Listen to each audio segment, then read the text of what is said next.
Ito ang araw ng kasal ni Avioni at John na pinaghandaan nilang magkasintahan. In almost 2 years nilang mag-on, ay para bang sapat na ang panahon na yun para makilala nila ang isa't isa at tawirin ang second level ng isang relasyon, ang magpakasal at pagbuo ng isang pamilya.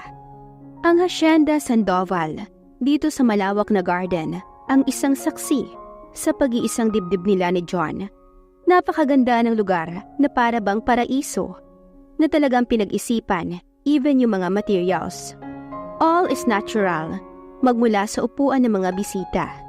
Ang aisle ang isa sa mga hinangaan niya, at may waterfalls pa sa harap ng altar. Napakaganda ng concept. Matatawag itong magical wedding fantasy. Any girl would dream.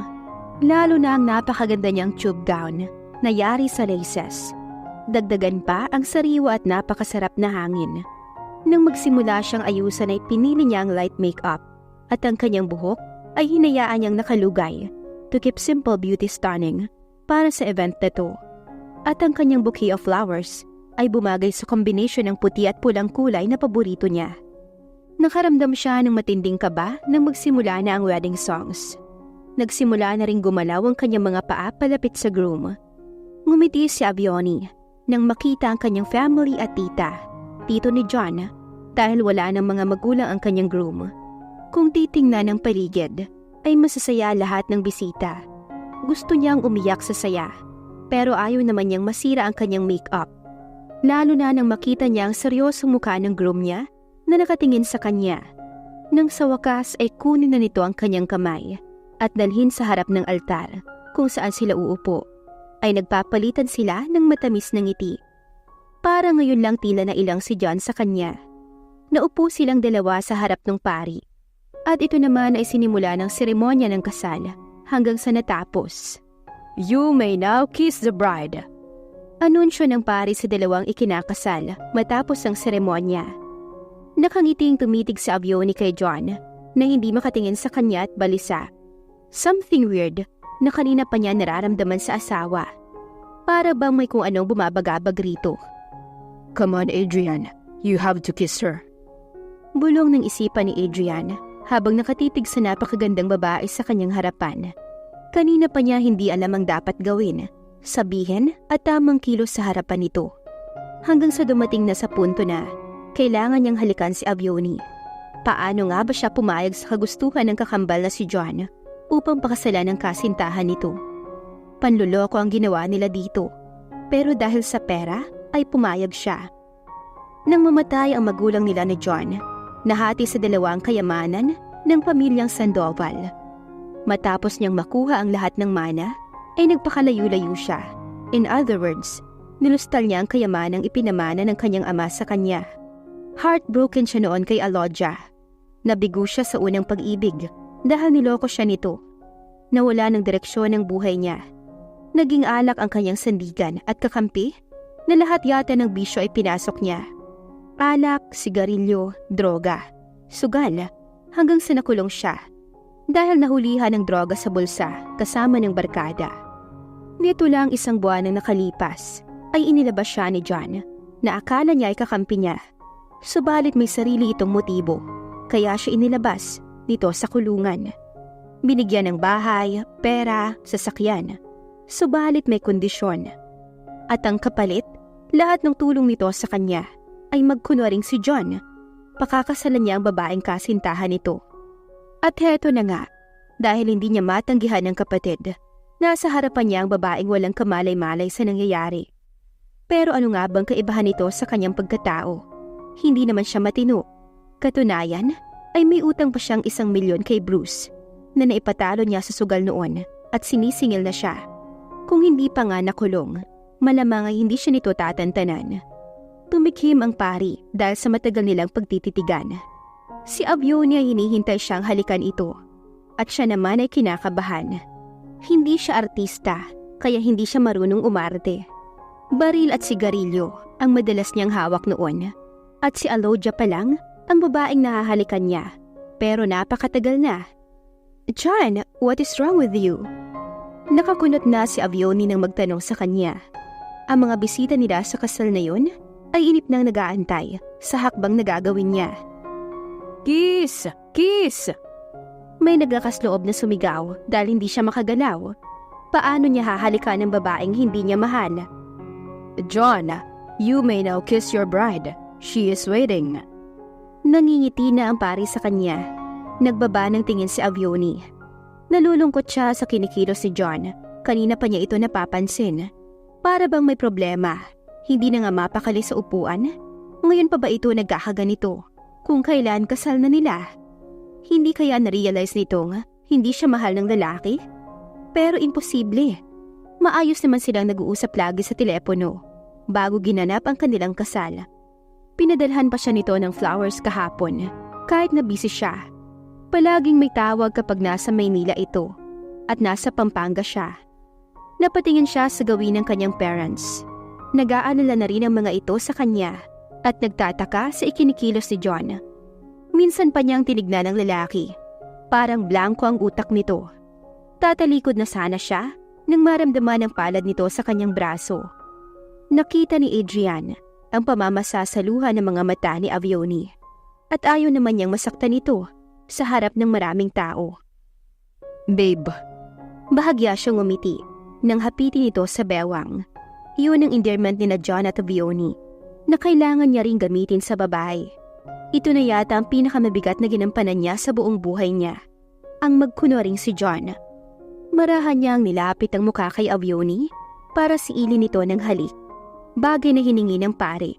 At syempre iyon ang unang halik niya sa iba. Matapos silang maghiwalay ni Alodia. Shit! Napamura si Adrian sa kanyang isipan nang gumanti ng halik si Avioni. Maalab, puno ng pagmamahal na inakala nitong siya si John na kasintahan nito.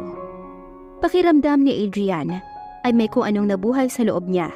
Hindi niya sinasadya, nagkataon lang, kaya nga ayaw niyang halikan ng babae, pero hindi pwede. Narinig niyang nagpalakpakan ng mga tao sa paligid nila. Masayang-masaya ang mga bisitang naroon, kalakip ang mga magulang ni Avioni. Mabuhay ang bagong kasal! Sigawan ng lahat. Nahinto siya sa paghalik sa mga labi nito at tinitigan ng babae. Napakaganda ni Avioni, kaya hindi maintindihan ni Adrian kung bakit ito inayawan ni John. Nasisiraan ito ng bait. After the wedding ceremony, kanya-kanya na nang tungo sa reception area na dito lang din sa Magarang Garden ng mga Sandoval gaganapin. Sa kabilang side lang iyon kung saan dinaos ang seremonya ng kasal nila kanina. Kilalang mayaman ng pamilya ni John dito sa Pampanga. Sa Maynila sila nagkakilala noon at parehong college. At isang beses pa lamang siya dinala nito sa Hacienda Sandoval after nilang ganapin ang kanilang first anniversary. Sa pagkakaalam niya, sa edad na 17 ay naulila na ang asawa sa mga magulang. At katuwang nito magpatakbo sa negosyo ang kapatid ng pumanaw nitong ama. Maya-maya ay nilapitan siya ng mga bisita at binati. Siya naman ay nakapaghuntahan sa mga ito. Lumipas ang isang oras. Sa kanya napansing wala si John, kaya hinanap niya ang lalaki. Tol, nagawa ko na. Pwede na siguro ako mag-exit. Kausap ngayon ni Adrian ang kapatid sa cellphone. May hawak siyang kopita na sinimot lahat ng laman nun. Tumakas lamang siya sa mga bisita. Tutal, nandoon naman si Avioni. Inintay niya lang na mawala ang atensyon nito sa kanya at nagtungo siya rito sa likod ng bahay upang tawagan ng kambal. Of course, hindi mo siya pwedeng iwanan dyan. Hindi ko nasabi sa iyo na hindi na ako magpapakita pa kay Avioni. Si Tito Lizardo na ang bahala sa negosyo ko dyan kung wala kang balak pamunuan. Pero Adrian, hindi ko na mahal si Avioni. May iba na akong mahal. At dito na kami maninirahan sa ibang bansa ni Mercy. Kaya bahala ka na sa kanya. Saad ni John sa kabilang linya. Napahila mo siya sa inis. Wiset! Wala sa usapan nating habang buhay akong tatay yung asawa niya at magkukuna ring ikaw. Mapapatay kita dyan. Sinabi mo sa akin ngayon lang to at pwede na akong umalis pagkatapos. Galit na galit si Adrian na sinipa ang nakaharang na paso sa kanyang nadaraanan. Kinapa niya ang tagiliran upang kumuha ng sigarilyo. Pero nakalimutan niyang wala siyang dalang yosi dahil hindi pwedeng makita ni Avioni na gumagamit siya noon at hindi naninigarilyo si John. Okay. Sabihin mo lang kay Avione ang totoo, na niloko ko siya at hindi ko na siya mahal. Kapag nagawa mo yun, malaya ka nang makakaalis, Adrian. Good luck. Saka nito pinatay ang linya. Hello, John! Huwag mong gagawin sa akin to! Hello! Sigaw ni Adrian. Muli siyang napamura dahil wala na ang kakambal sa kabilang linya. Sa galit ay ibinato niya ang hawak na cellphone. Tumama iyon sa pader at sa lakas ng pagkakabato ay nagkalasog-lasog iyon. May problema ba, John? Mula sa kanyang likuran, ang boses na iyon na nagpatigil sa kanya. Boses ni Avione. Umigting ang kanyang paa nang malingon na nitong namimilog ang mga mata sa pagtataka. Marahil nakita nito ang kanyang ginawa kanina. Babe, anong ginagawa mo rito? Kinalma niya muna ang sarili bago ito hinarap at binigyan ng matamis na ngiti. Di ba dapat ikaw ang tinatanong ko niyan, John? Why are you here? May mga bisita tayo sa loob. Sinulya pa nito ang nagkalasog-lasog niyang cellphone. May kaaway ka ba? Tanong nito sa kanya at nagtataka pa rin. Walang makapang isasagot si Adrian, kaya lumapit siya rito at inakbayan ng asawa. Wala yon, halika na. Baka magtaka mga bisita natin kung bakit wala tayo. Wika niya. Nagtataka pa rin si Avione na napasulyap sa lalaki. Naramdaman niyang may kakaiba kay John simula na mag-start ang seremonya ng kasal nila kanina. Lalo na nang halikan siya nito. Ewan niya pero parang hindi si John ang kasama niya. 2 taon silang magkasintahan. Halos wala na silang ininilihim sa isa't isa. At kakaiba yung nakita niyang pagbato nito sa hawak na cellphone ng walang rason. Mabuting tao si John. Wala itong kaaway. Maya-maya ay naging abala na sila pareho sa mga bisita. Dito na rin magpapalipas magdamag ang kanyang mga magulang dahil may iwan sila ni John ng 1 linggo para sa kanilang honeymoon. Nakalive din siya sa kanyang trabaho. Anak, kami na ang bahala dyan. Magpahinga na kayo ni John. Wika ng kanyang ina. Pasado 11:00 na ng gabi iyon at halos wala ng bisita. Naisipan naman niyang tumulong sa pagliligpit. Si John ay hindi niya alam kung nasaan. Bigla na naman itong nawala. Kanina'y kausap lang nito ang ibang bisita. Salamat ma, hindi pa naman po ako pagod. Ngiti niya sa ina. Kayo na po ang magpahinga doon. Sabay na kami papanik ni John sa kwarto mamaya. Wika niya. Sinulya pa nito ang kanyang papa, nakausap pa ang ibang bisita. Lasing na ito at nakikipagtawanan na pumupuno sa garden ng mga sandoval. Pagkuway natatawa rin ng ina na ibinalik sa kanya ang tingin. Lasing na si Papa. Tawa niya. Oo anak, pero alam mo, nakita ko siya kaninang nagiging emosyonal habang naglalakad ka patungo sa altar. Wika nito. Napangiti siya. Parang natural lang naman iyon sa reaksyon ng isang magulang. Mahal na mahal siya ng mga ito. Natatandaan niya ang sinabi ng ama niya 1 linggo ang nakararaan bago sila ikasal ni John. Kinausap siya nito at tinanong kung handa na nga ba siyang masaktan at mahirapan. Naging makahulugan para sa kanya ang tanong na iyon ng ama. Pero batid niya ang iisang pinahihiwatig nito. Hindi madaling bumuo ng pamilya. Marami silang hirap at sakripisyo na pagdaraanan ni John. Pero sinabi niyang basta't kasama ang asawa ay kakayanin niya.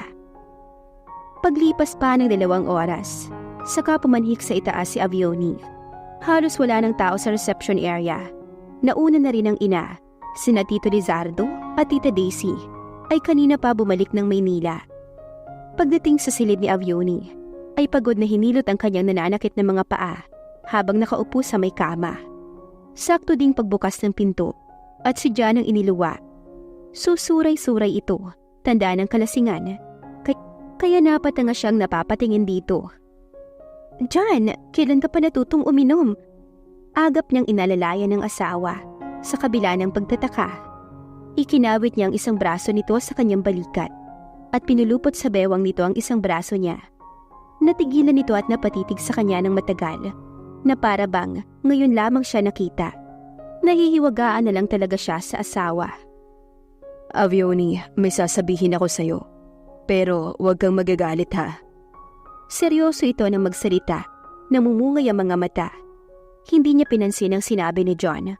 Bagkus ay humakbang at inalalayan ito patungo sa kama, saka inihiga. Sa loob ng 2 taon, Ngayon niya lang ito nakitang uminom, kaya nagtataka siya kay John. Avioni, makinig ka sa akin. Saka mo sabihin kapag hindi ka nalasing, John. Putol niya sa sasabihin ito. Wala namang masama kung uminom ito dahil selebrasyon ng kasal nila. Pero ang magpakalango at halos hindi na makagulapay ay naiinis siya. Matapos may higa sa kama ang asawa, ay sa kanya pinagpatuloy ang pagbibihis. Pagod siya at nais na lang din niyang magpahinga. Matapos maglinis ng katawan at magbihis, ay tumabi na siya sa asawang tulog na. I love you, John. Bulong niya, saka hinagka ng asawa sa labi. Gusto man niyang sumama ang loob sa asawa. Dahil tinulugan siya nito sa unang gabi nila, ay hindi niya magawa. Kailangan na lang nitong bumawi bukas. Pasado 6:00 ng umaga nang magising si Avioni na walang katabi at maayos siyang nakahiga sa ibabaw ng kama. Agad siyang nagbanyo at inayos ang sarili. Tahimik sa sala paglabas niya galing kwarto. Pero nakita niyang maayos naman iyon. Good morning, anak. Sakto ang gising mo. Sa komedor niya nadatna ng inang naghahain ng almusal. Yes, ma. Good morning po.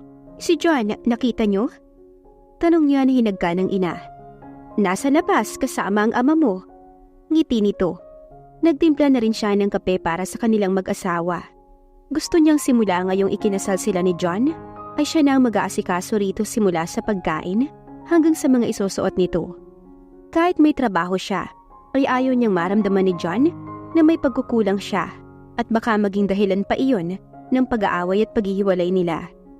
Anak, pagkatapos nating mag-almusal babalik na kami sa Maynila ha? May iwan kayo ni John dito, pero wag kang mag-alala, nandiyan naman si Manang Puring, may katuwang kayo at mauutusan. Uwi ka nito. Alam naman niya ngayon ang uwi ng magulang. Okay lang ma, nais ko rin po kasing libutin muna ang buong hasyenda bago kami bumalik ni John sa Maynila. Matapos magtimpla ng kape, ay dinala niya na ito sa mesa. Sana naman anak, pagbalik nyo ni John sa Maynila may laman na yung tiyan mo. Sumingit ang boses ng kanyang ama pagkapasok ng komedor. Kapwa sila napalingwan ng ina sa nagsalita. Nagkatawanan din silang sabay. Kasunod nito si John, kaya napasulyap siya sa asawa. Nakahubad ng lalaki pang itaas at nakashort. May shirt na nakasampay sa balikat at kasalukuyan itong isinusuot. Babe, ipinagtimpla kita ng kape. Inabot niya ito sa lalaki. Thank you, babe. Baritonong wika nito at nginitian siya. Sa isip ni Adrian, ay hihintayin niyang makabalik sila ng Maynila ni Avioni bago ito iwan. Nag-aalala din siya sa magiging damdamin ng babae, kaya ayaw niya itong biglain. Masaya silang nag-almusal at hinintay na makaalis ang magulang ni Avioni bago sila mamasyal sa buong hasyenda dahil yun ang gusto ng asawa. Nang mapagod ay kapwa sila umupo sa ilalim ng puno ng mangga. John, tanong ko lang ha, kung sakali ba na hindi ako ang pinakasalan mo, sino naman? Nagpapahid ito ng pawis sa muka at leeg ng magtanong. At sa namumula-mula nitong labi na tuon ang kanyang atensyon, tila kay sarap nitong tikman. Pero hindi siya si John. Hindi ko alam, wala naman akong ibang girlfriend bukod sa'yo. Sagot ni Adrian at nagiwas ng tingin. Pero may ex-girlfriend ka, si Mercy, di ba? If I'm not mistaken. Wika nitong muli. Marahil ang tinutukoy ni Avioni ay ang babaeng kasama ni John ngayon sa ibang bansa. Napabuntong hininga siya sa pagpapaasa ng kakambal niya sa babae. Paano nito yon nagawa kay Avioni? Samantalang dama niya kung gaano kamahal ng babae ang kanyang kapatid. Huwag na natin pag-usapan, Avioni. Ayoko nang marinig ang pangalan ng babaeng yon. Mabigat ang boses niyang saad. Nibanggitin nito si John sa harapan niya ay nainis siya. Hindi niya alam sa pagkakataong yon ay nagpapakasaya si John sa kandungan ni Mercy, habang si Avioni ay umaasang ito ang kasama ngayon. Nasasaktan siya para sa babae. Niloloko nila ito pareho. Okay, I'm sorry. Alam ko namang ako lang ang love mo. Thank you, babe. Marahan itong lumapit sa kanya. Inaangkla ang dalawang braso sa kanyang liig at bahagyang tumingala. Ngayon ay halos magdikit na ang mukha nila. Ganto siya natitigilan kagabi. Paggising niya, niyakap siya ni Avioni. Sinadya niyang magkunwaring lasing na lasing at tulugan ito ng maaga upang makaiwas sa babae Kasal sila, pero hindi niya ito pwedeng galawin dahil hindi siya ang lalaking mahal nito. Mabigat ang gagampanan niya kapag may nangyari sa kanilang dalawa. Wala siyang nagawa kundi ang haplusin ang malambot nitong buhok. Hindi naman pwedeng sa ganitong sitwasyon ay iiwas na lamang siya. Kung pagod ka na, pwede na tayong umuwi. Saad niya, maaga pa, gusto kong kasama ka rito. Ang sarap kaya ng hangin.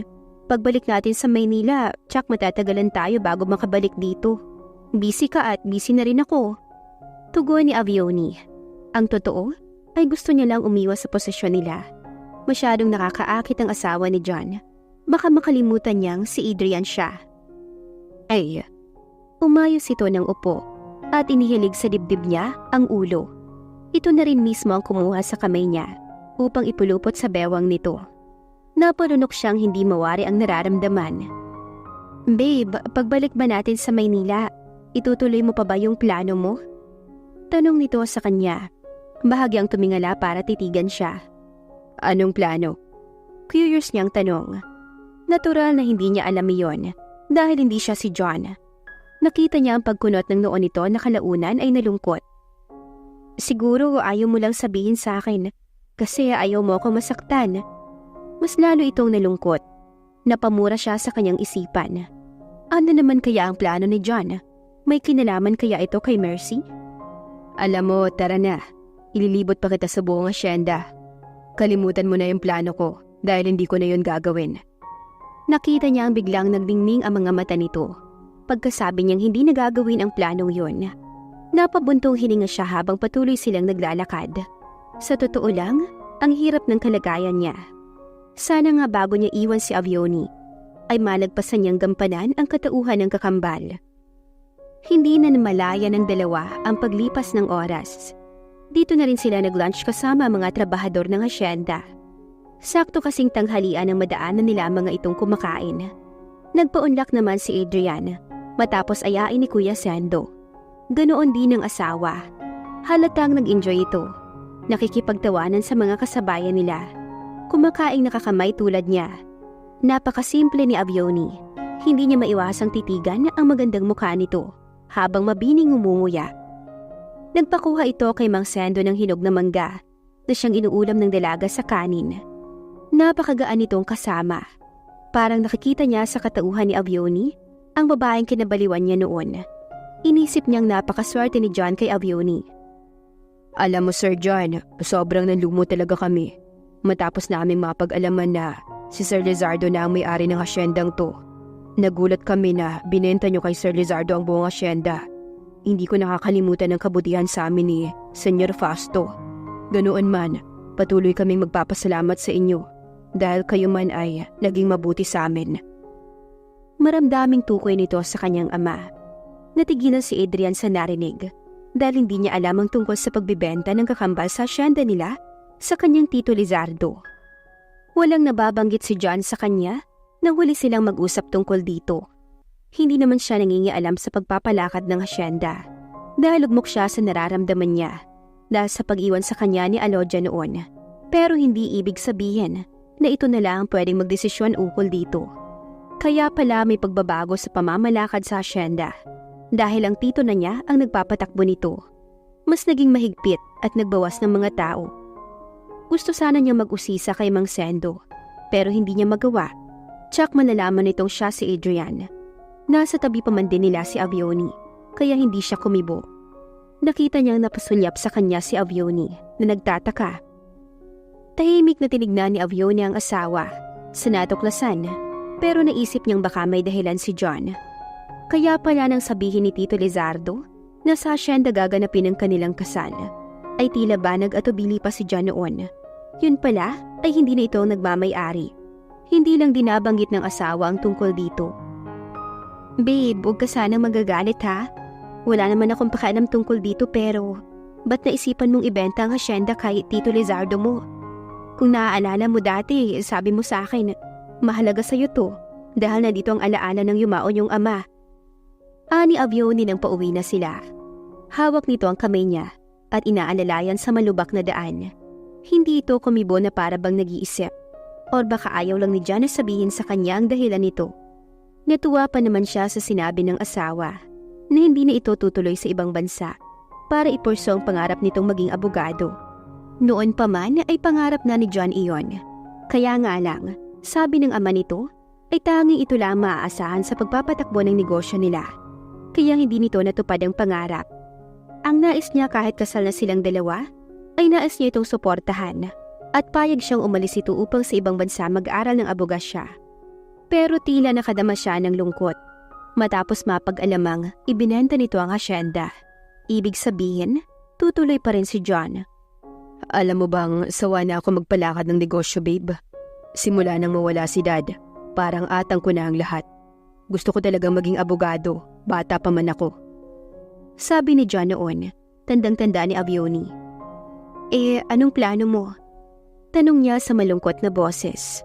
Bakit may pakiramdam siyang iiwan siya ni John at hindi pa man ay nasasaktan na siya? Mag-aaral ako sa abroad, babe. Pero pakakasilan muna kita. Hihintayin mo ako, ha? Sabi pa nito. Parang tumigil saglit ang pag-inog ng mundo niya dahil tama ang hinuha niyang iiwan siya nito. Okay, babe. Susuportahan kita at hihintayin kita hanggang sa pagbabalik mo. Basta mangako kang babalikan mo ko. Sabi na lang niya. Masaya siya nitong niyakap at nagpasalamat sa kanya. Naputo lang ang pagbabalik tanaw ni Avioni sa alaalang iyon nang maramdaman ng malamig na hangin sa kanyang balat. Kasabay kasi noon ay ang pailan-ilang patak ng ulan. Malas, babe, umuulan. Dinig ni Avioni na sabi ni John. Mabibinis ang mga hakbang nito na inginiya siya. Napatingala siya. Oo nga, mukhang malakas. Nagpalingalinga siyang mabuti at manatanaw siyang isang kubo. Ayun babe, silong muna tayo. Aniya. Napatingin si Adrian sa itinuro ng asawa. Isa iyong kubo na pahingahan ng trabahador dito sa manggahan. Dali-daling hinila ni Adrian ang babae upang sumilong sa kubo nang tuluyang bumuhos ang ulan. Napasigaw pa si Avioni nang gumuhit ang kidlat at kasabay ng malakas na kulog. Napapatakip ito sa dalawang tenga. Kapwa na sila basa nang marating ang kubo. Kaya pala tila nagdilim ang kalangitan dahil may nagbabadyang ulan. Hinubad ni Adrian ang damit at nagaan na lang pinunasan ng babae sa buhok, maging sa mukha nito. Okay lang ako babe, salamat. Aniya sa asawa, saka sinalagang kamay nito. Medyo masama ang loob niya rito dahil sa paglilihim nito sa kanya. Sinabi ni John kanina na hindi na ito itutuloy sa kung ano man ang plano nito. Pero natuklasan niya na ibinenta pala nito ang hasyenda sa tiyuhin. Ibig sabihin, nagsisinungaling sa kanya ang lalaki. Naramdaman ni Adrian ang ginawang pagsalag ni Avioni sa kamay niya habang pinupunasan ito sa muka. Saka siya tinalikuran ng nakasimangot. Natigilan siyang napatitig sa asawa. Kalaunan ni napabuntong hininga. Hindi niya alam ang gagawin. Naiinis siya kay John. Ginawa nitong komplikado ang buhay niya. Naikuyom niya ang kamao dahil sa nararamdamang inis para sa kakambal. Marahil kung nasa harapan niya ito ngayon, baka binasag na niya ang mukha nito. Hinding-hindi niya ito mapapatawad sa ginawang panluloko sa babaeng sobrang minahal ito. Hindi niya natiis si Avioni. Marahan siyang kumilos at nilapitan nito. Pumwesto siya sa harapan ng babae. Hinawakan nito sa magkabilang balikat. I'm sorry. Anas ni Adrian. Sa pagkakataong iyon, ay nais niyang humingi ng tawad dahil sa buong maghapon nilang magkasama ay patuloy niyang niloloko ang babae. Hindi na rin kasi alam ang dapat na sabihin. Hindi niya kilala ang babae dahil sa totoo lang, kahapon niya lang ito nakita. Sorry for what, John? Puno ng sama ng loob nitong tanong na masama ang mata nito sa luha. Parte ako ng buhay mo. Dapat ba may inilihim ka pa sa akin? May intindihan naman kita eh. Nangako tayo sa isa't isa na anumang plano mo, susuportahan kita. Saad nito, natuluyan ang naglanda sa mga luha sa magkabilang pisngi. Napamura na lang si Adrian pagkakita niya sa mga luhang iyon. Ngayon pala ang pakiramdam niya ay nasaktan niya ang inosenteng babae. Wala siyang ibang alam gawin kundi ang kabigi nito upang yakapin para lang maibsa ng sama ng loob na idunulot niya rito or ni John. Gabi na ay hindi pa rin dalawin ng antok si Adrian habang ang asawa niya ay mahimbing nang natutulog sa kanilang silid. Hindi siya makapagsalita sa sinabi ni Avioni kanina habang nasa kubo sila. Paano nga ba niya ipagtatanggol ang sarili kung si John ang punot dulo nito? Gusto niyang ituwid ang pagkakamaling nagawa ng kapatid niya sa pagsasabi ng totoo kay Avioni, pero hindi niya magawang saktan ng babae. Lumabas si Adrian sa kanilang silid habang bitbit ang kanyang bagong cellphone. Tinungo niya ang labas upang doon kausapin si John. Subalit nakailang ring na sa kabilang linya ay hindi pa rin sinasagot ng lalaki. Sumandal siya sa railing ng terrace at nagsindi ng sigarilyo. Galing iyon sa kanyang bulsa na sinadyang dalhin dito sa labas. Kung dati ay nakakaisang pakete siya sa isang araw, ngayon ay isang stick na lang. Nais na rin itong putulin bago pa makahalata si Avioni at pagdudahan siya. Habang si Avioni naman ay kitang-kita ang asawang nasa teres at naninigarilyo. Natigilan pa nga siya dahil ang alam niya ay wala itong bisyo. Tulog na sana siya kanina, pero naramdaman niyang lumabas si John sa kwarto nila sa halip na tabihan siya. Alam naman itong masama ang loob niya kanina dahil sa paglilihim nito sa kanya. Pero heto, lalong sumama ang loob niya. Tila bagong John ang kanyang kasama. Isang John na buong akala niya ay kilalang kilala na niya, pero hindi pa pala. Marahan siyang humakbang palapit dito. Nang maramdaman siya ng lalaki, ay nagmamadali nitong tinanggal sa labi ang sigarilyo at nilagay sa likuran. Katulad noong nalaman niyang nag-inom ito ng alak, ay siyang pagkagulat niya rin ngayon. Siguro sa 2 taon nila bilang magkasintahan, ay hindi ito naging honest sa kanya. Marami pa siyang hindi alam tungkol kay John, pero sa kabila nito, ay hindi naman nabawasan ang pag-ibig niya rito. I thought tulog ka na, Avioni. I mean, babe. Daman niyang may pagkataranta ang boses nito. Matagal siyang nakipagtitigan kay John bago tumikim. Siguro sa 2 taon natin bilang magkasintahan, nahihirapan kang itago ang lahat ng yan. Yung pag-inom mo, yung paninigarilyo mo. Akala mo ba ikakabawas yan ng damdamin ko para sa'yo? All I want from you is to be honest. Mahal kita John.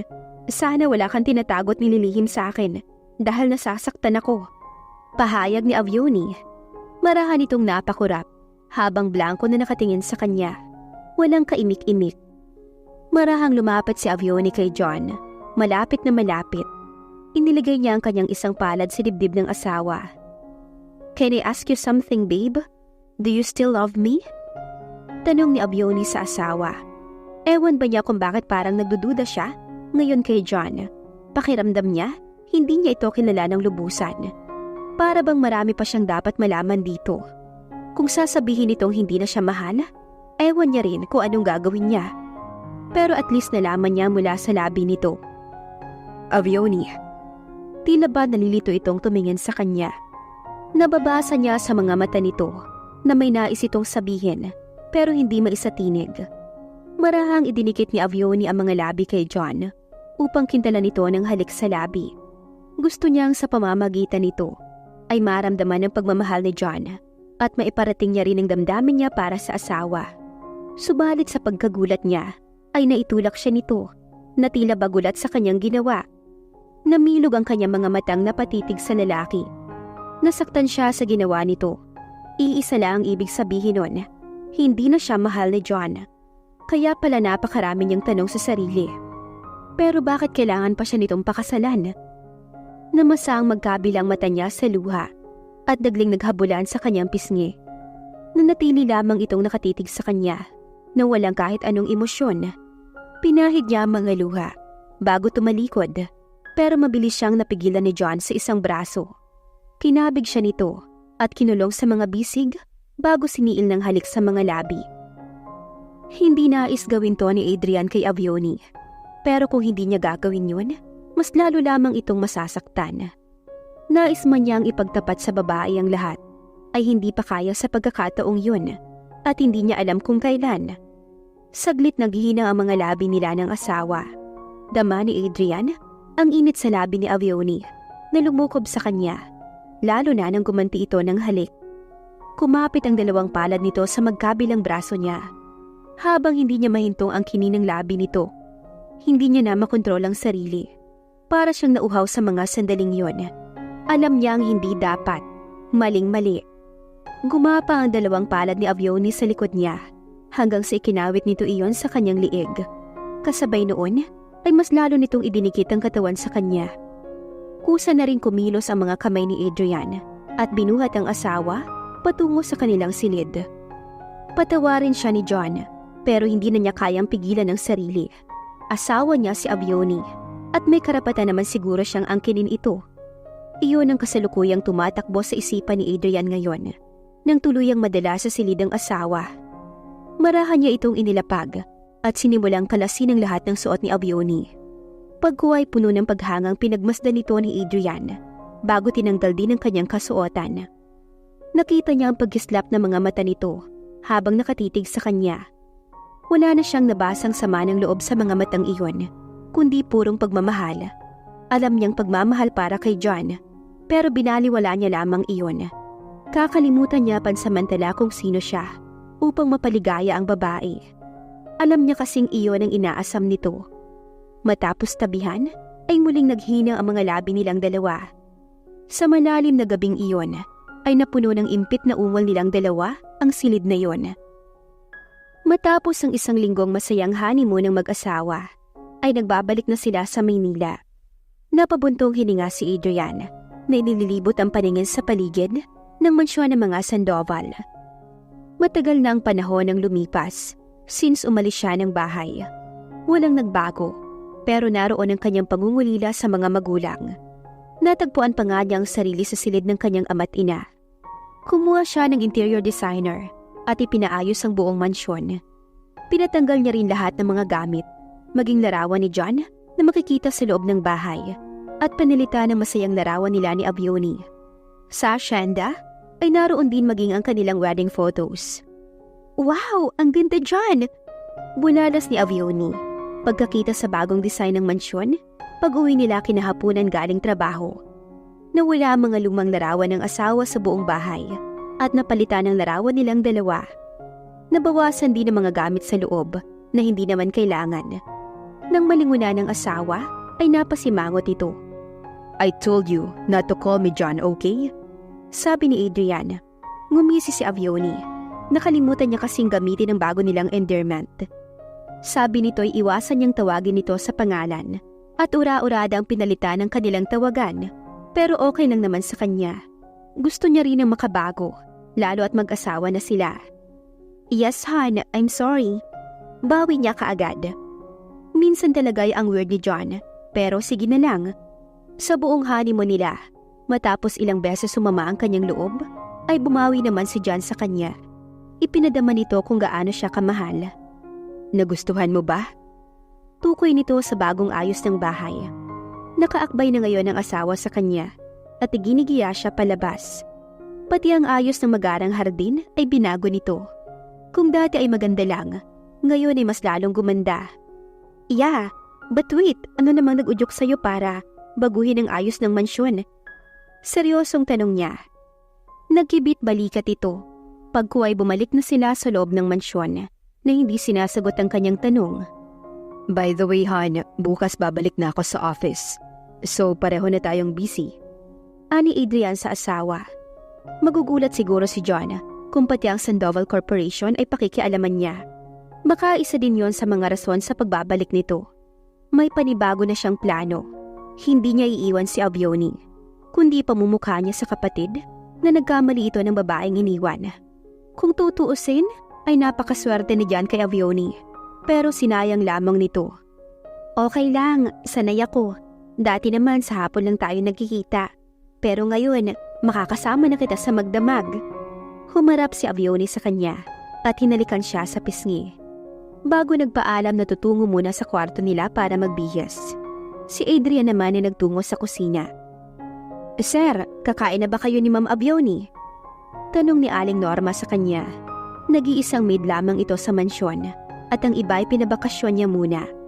Bilang siya si Adrian, ay ayaw niya ng maraming kasambahay at baka may makapansing iba na siya at hindi siya si John. Tinikman niya ang pinaluto sa ginang para sa hapunan nila ni Avioni. Nagustuhan naman niya iyon. Okay naman ako na ang bahalang mag-prepare nito. Magpahinga na po kayo. Wika niya sa ginang. Nginitian siya nito. Alam niyo sir, naalala ko bigla si Sir Adrian sa inyo. Simula nang dumating kayo, pakiramdam ko hindi si Sir John ang kasama ko sa bahay. Puna nito, bahagya niya itong nilapitan. Hindi alam ni Avioni na may kambal ako. Sana iwasan mong mabanggit yun sa kanya. Halos pabulong niyang saad. Sir, wala naman sigurong masama kung malalaman ni Ma'am Avioni. Darating kasi talaga ang araw na babalik dito si Sir Adrian at alam niyo yan. Sige, babalik na ako sa kwarto at may paplansyahin pa ako. Saka siya iniwan na hindi makakibo. Tama kayo manang, dahil nagbabalik na ako. Hay. Bumuntong hininga si Adrian. Pagkuway kumilos na siya upang maghain. Saka tinawag ang asawa sa kwarto. Wala ito sa silid nila, kundi tinungo niya ang kabilang bahagi ng pinto. Dahil tila may naririnig siyang ingay mula roon. Si Avioni iyon na may kausap sa cellphone. Binuksan niya ang pinto at lumapit sa asawa habang nakatitig dito. Isinanyas nito ang kausap ang ina, kaya umupo siya sa kalapit na silya. Naglalambing naman ito ang kumandong sa kanya at ikinawit ang isang braso sa kanyang liig. Ang tema, nakaharap ito sa kanya at dama niya ang init ng katawan nito. Simula nang may maganap sa kanilang dalawa, naging normal na rin kay Adrian ang ayos nilang iyon. Pinangangatawanan niya nang siya si John. Hindi niya mawari sa tuwing babanggitin ni Avioni si John ay naiinis siya. Kaya pinalitan niya ang endearment ng dalawa. Saka ayaw niyang naririnig na babanggitin nito ang pangalang John. Habang nakikipag-usap ang asawa, nakatitig siya rito. Naaaliw siya sa bawat buka ng labi ng asawa. Napanaka-naka ay ngumingiti kapag nagtatagpo ang mga mata nila. Palagay niya ay mahal na niya si Avioni. Hindi ito mahirap mahalin. Simple lang, super sweet na katangiang gustong-gusto niya sa asawa. Maganda sa unang tingin, pero kapag tinitigan mo, ay lalong gumaganda. Gusto niyang mahalin siya ni Avioni bilang si Adrian, hindi bilang John. Kaya ipapakita niya mga bagay kung anong meron siya. Alam niyang may pagkakaiba sila ni John, kahit na magkamukha silang dalawa. At ang nais niya pagbalik ni John kung sakali man, ay wala na itong babalikan pa.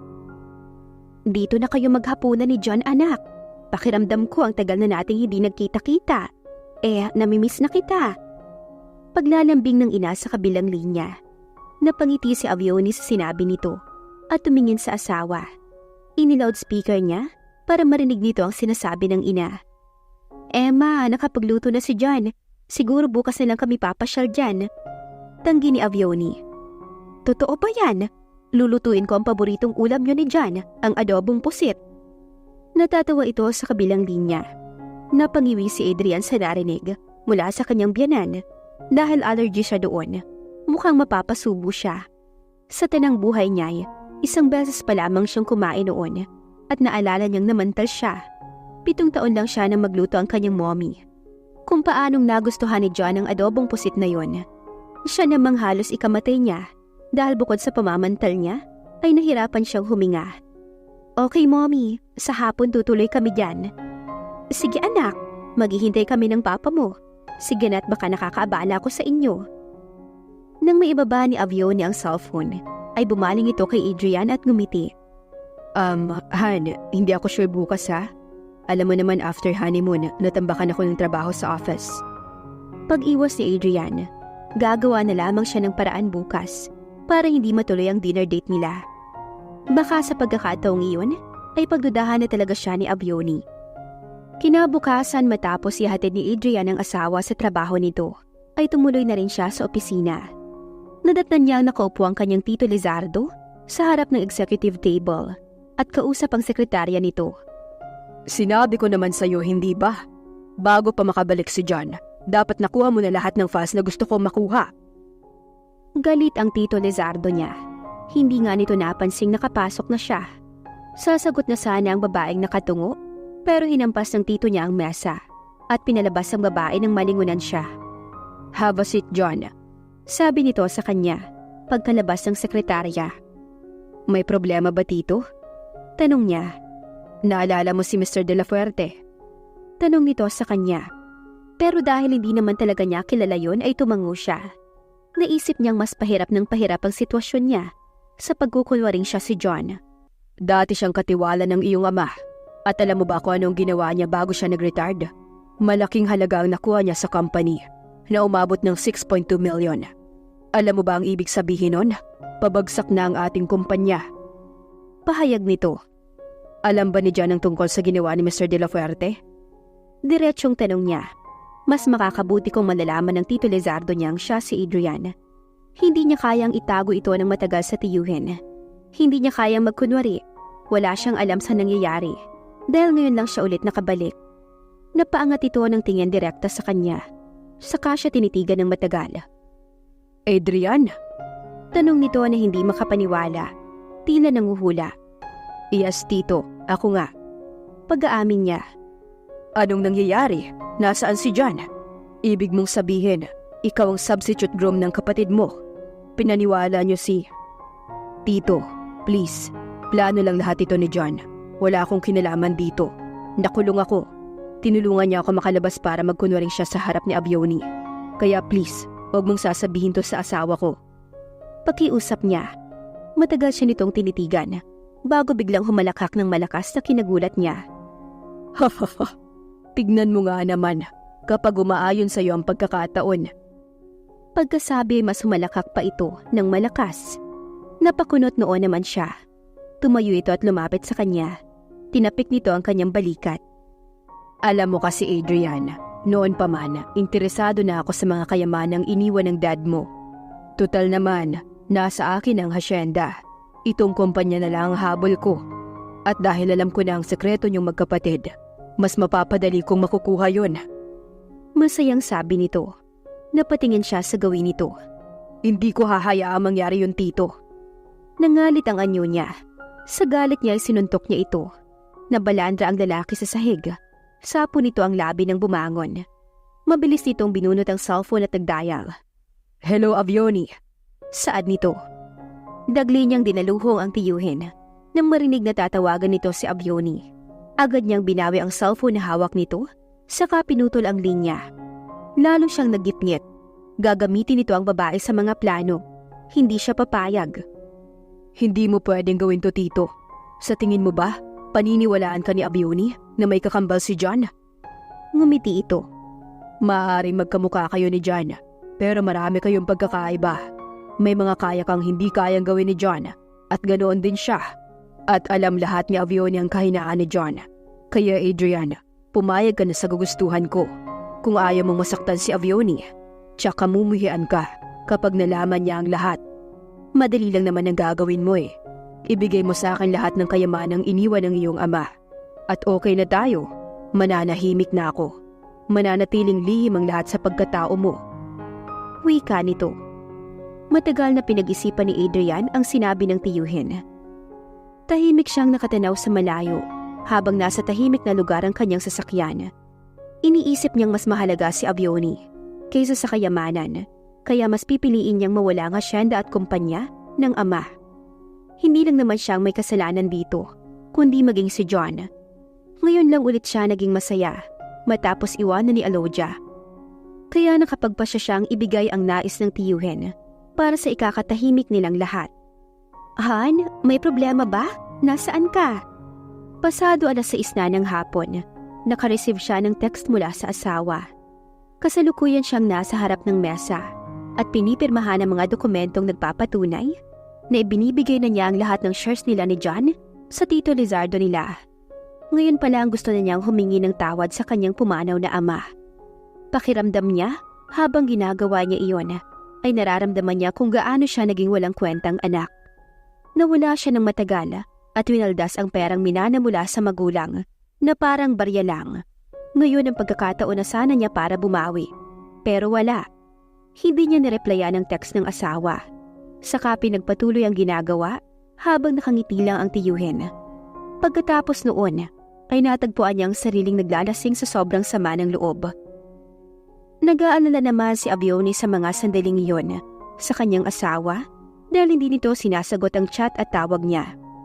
Napapabuntong hininga siya habang tinitignan ang oras. Lagpas na sa usapan nila ng ina. Wala siyang choice kundi tawagan ng ina na hindi sila matutuloy ni John dahil alam niyang abala ito sa office.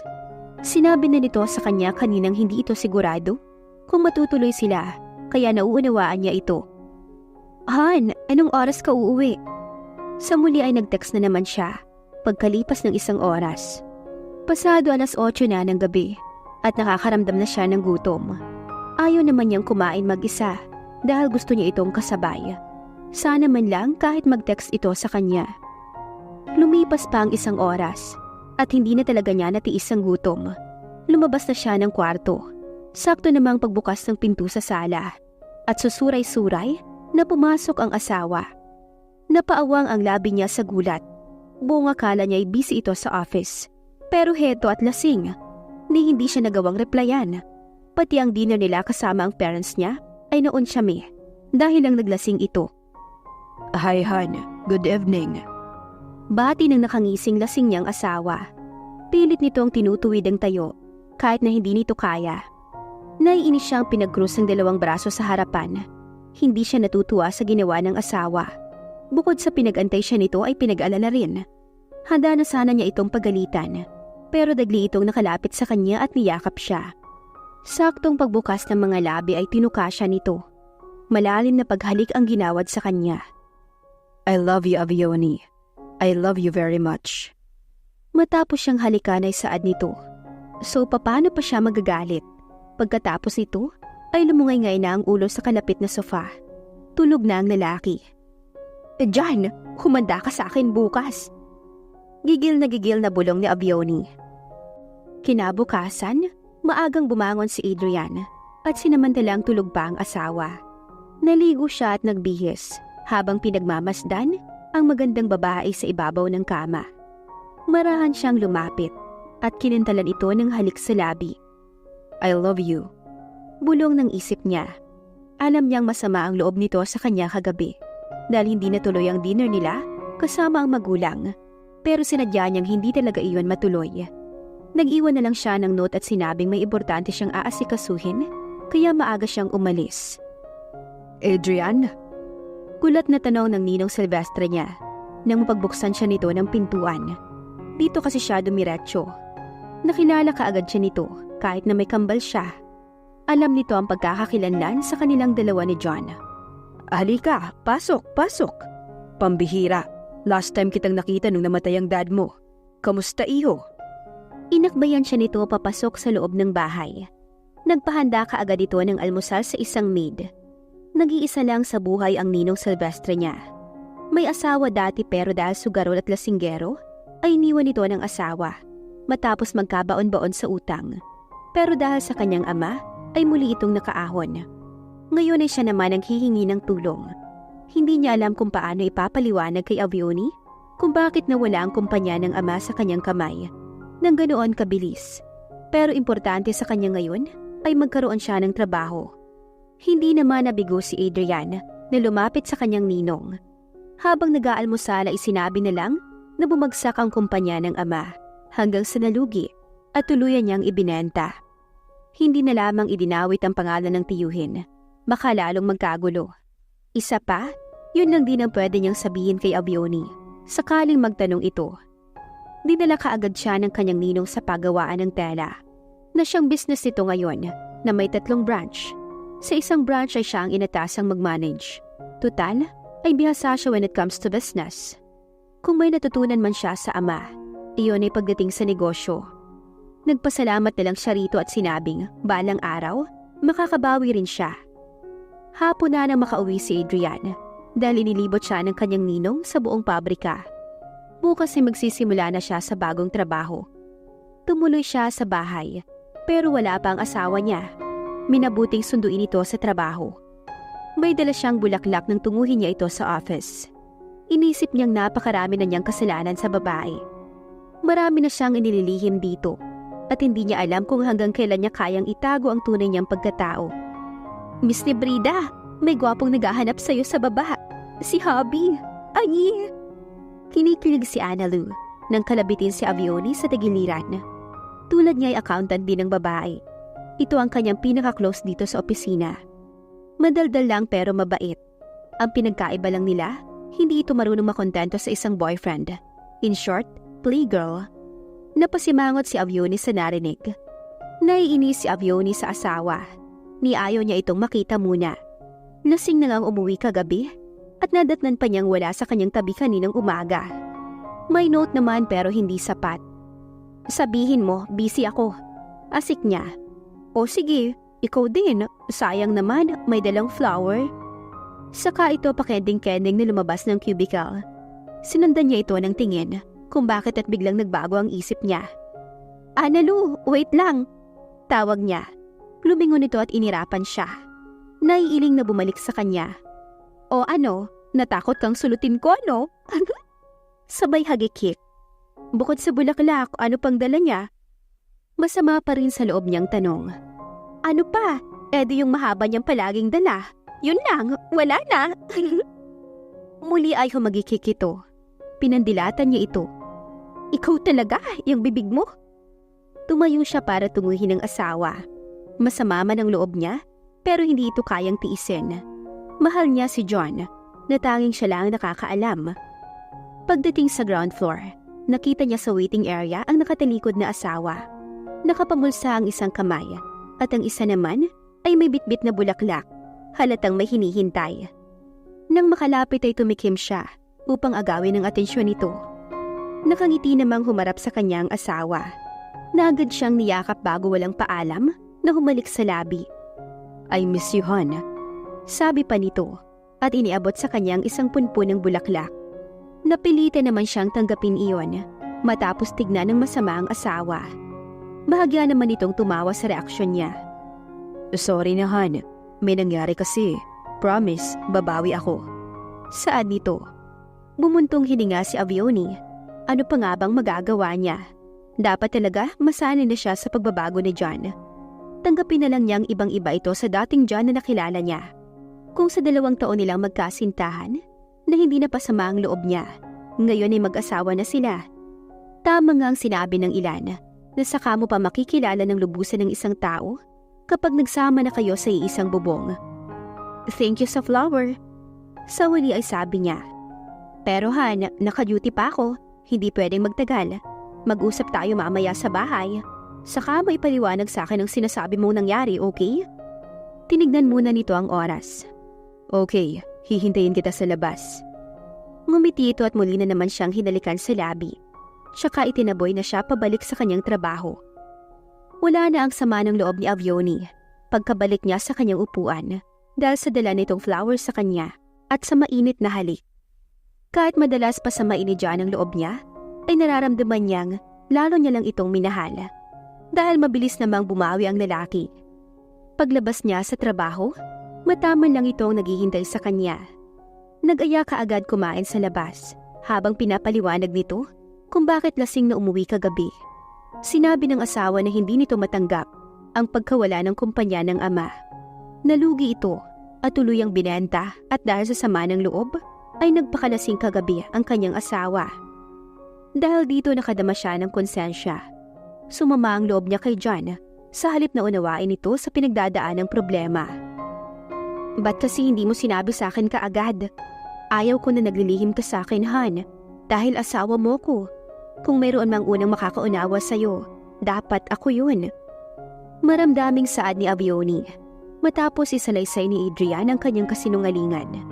Nasa bahay na sila noon at kasalukuyan na silang nagbibihis. Walang choice si Adrian kundi sabihin yon. Alam niyang malalaman ni Avioni na wala na sa kanyang kamay ang Sandoval Corp. At ayaw niyang pag-awayan na naman nila yon pagdating ng araw. Hindi siya komportableng galit ito sa kanya o masama ang loob. Okay, Han. From now on, sasabihin ko na agad para hindi ka na nagtataka. I promise. Itinaas niya ang isang palad bilang panunumpa. Pagkuhay nilapitan nito at hinawakan siya sa magkabilang balikat. Mahal na mahal kita, wife. Sabi ni Adrian, bago siniil ng sabik na halik ang asawa. Ikinawit kaagad ni Avioni sa leeg niya ang 2 braso at gumanti ng halik. Ipinulupot niya ang braso sa baywang nito at pabuhat na dinala sa kama nila. Mas lumalim ang halik hanggang sa pareho na silang habol ang hininga. Sisiguraduhin ni Adrian na pagkatapos nito, magkakaroon na sila ng anak ni Avioni. Kinabukasan, masakit ang katawan ni Avioni nang bumangon. Nilamog lang naman kasi siya ni John kagabi. Parang sabik na sabik ito sa kanya na hindi niya mawari.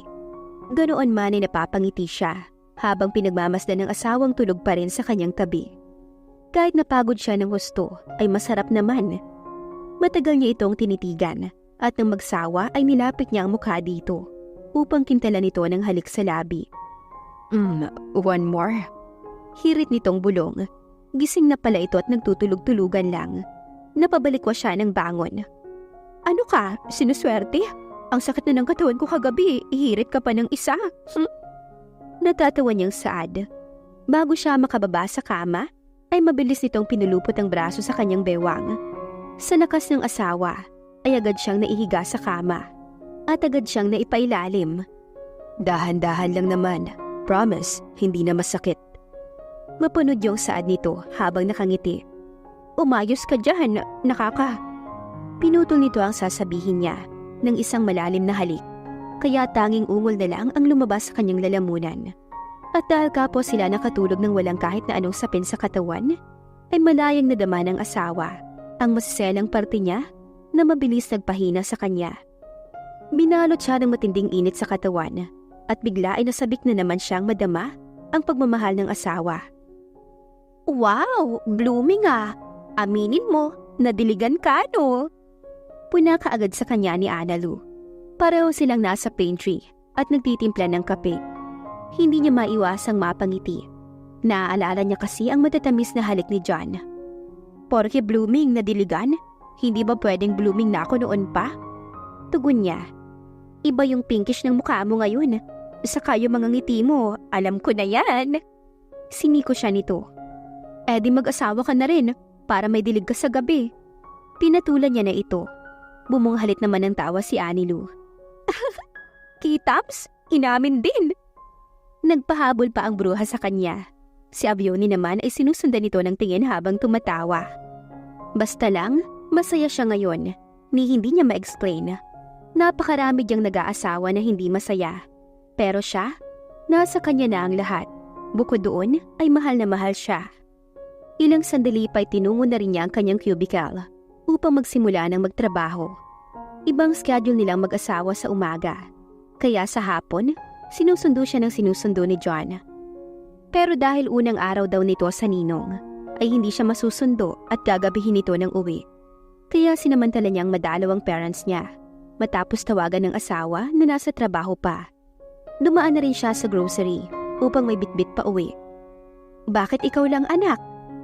Takang-taka ang kanyang ina. Napapatingin pa nga ito sa may likuran niya at baka nahuli lang ng kaunti ang asawa. Wala si John ma, busy ngayon sa trabaho. Aniya, at magkapanabay silang pumasok sa loob ng bahay. Ikinwento na rin niya ang nangyari sa kumpanya ng ama ni John. Kaya may bago na itong pinapasukan ngayon. Ganoon ba? Nakakalungkot naman ang nangyari anak. Mabutit may trabaho ka pa, kaya kahit papaano makakaipon ka bago kayo magkaanak ni John. Palatak nito. May ipon naman si John ma. Matagal din siyang nagtrabaho sa Sandoval Corp. Ako rin naman may savings. Kaya kung mabubuntis man agad ako, hindi namin po problemahin yon. Uwi ka niya.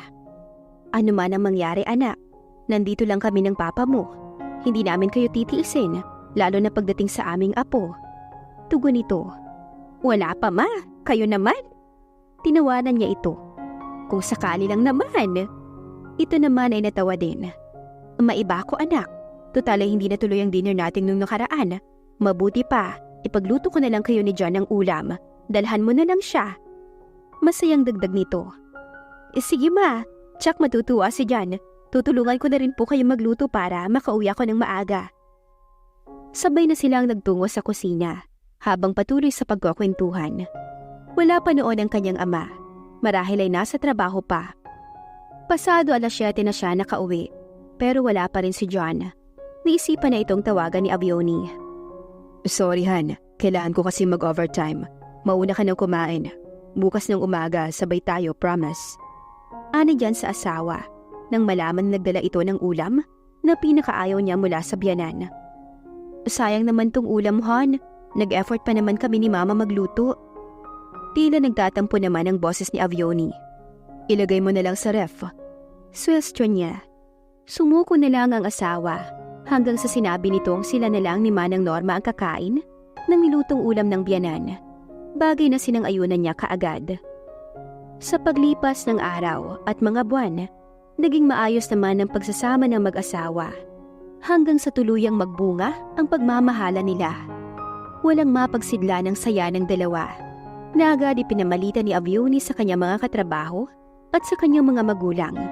Lahat ay masaya, lalo na si Adrian.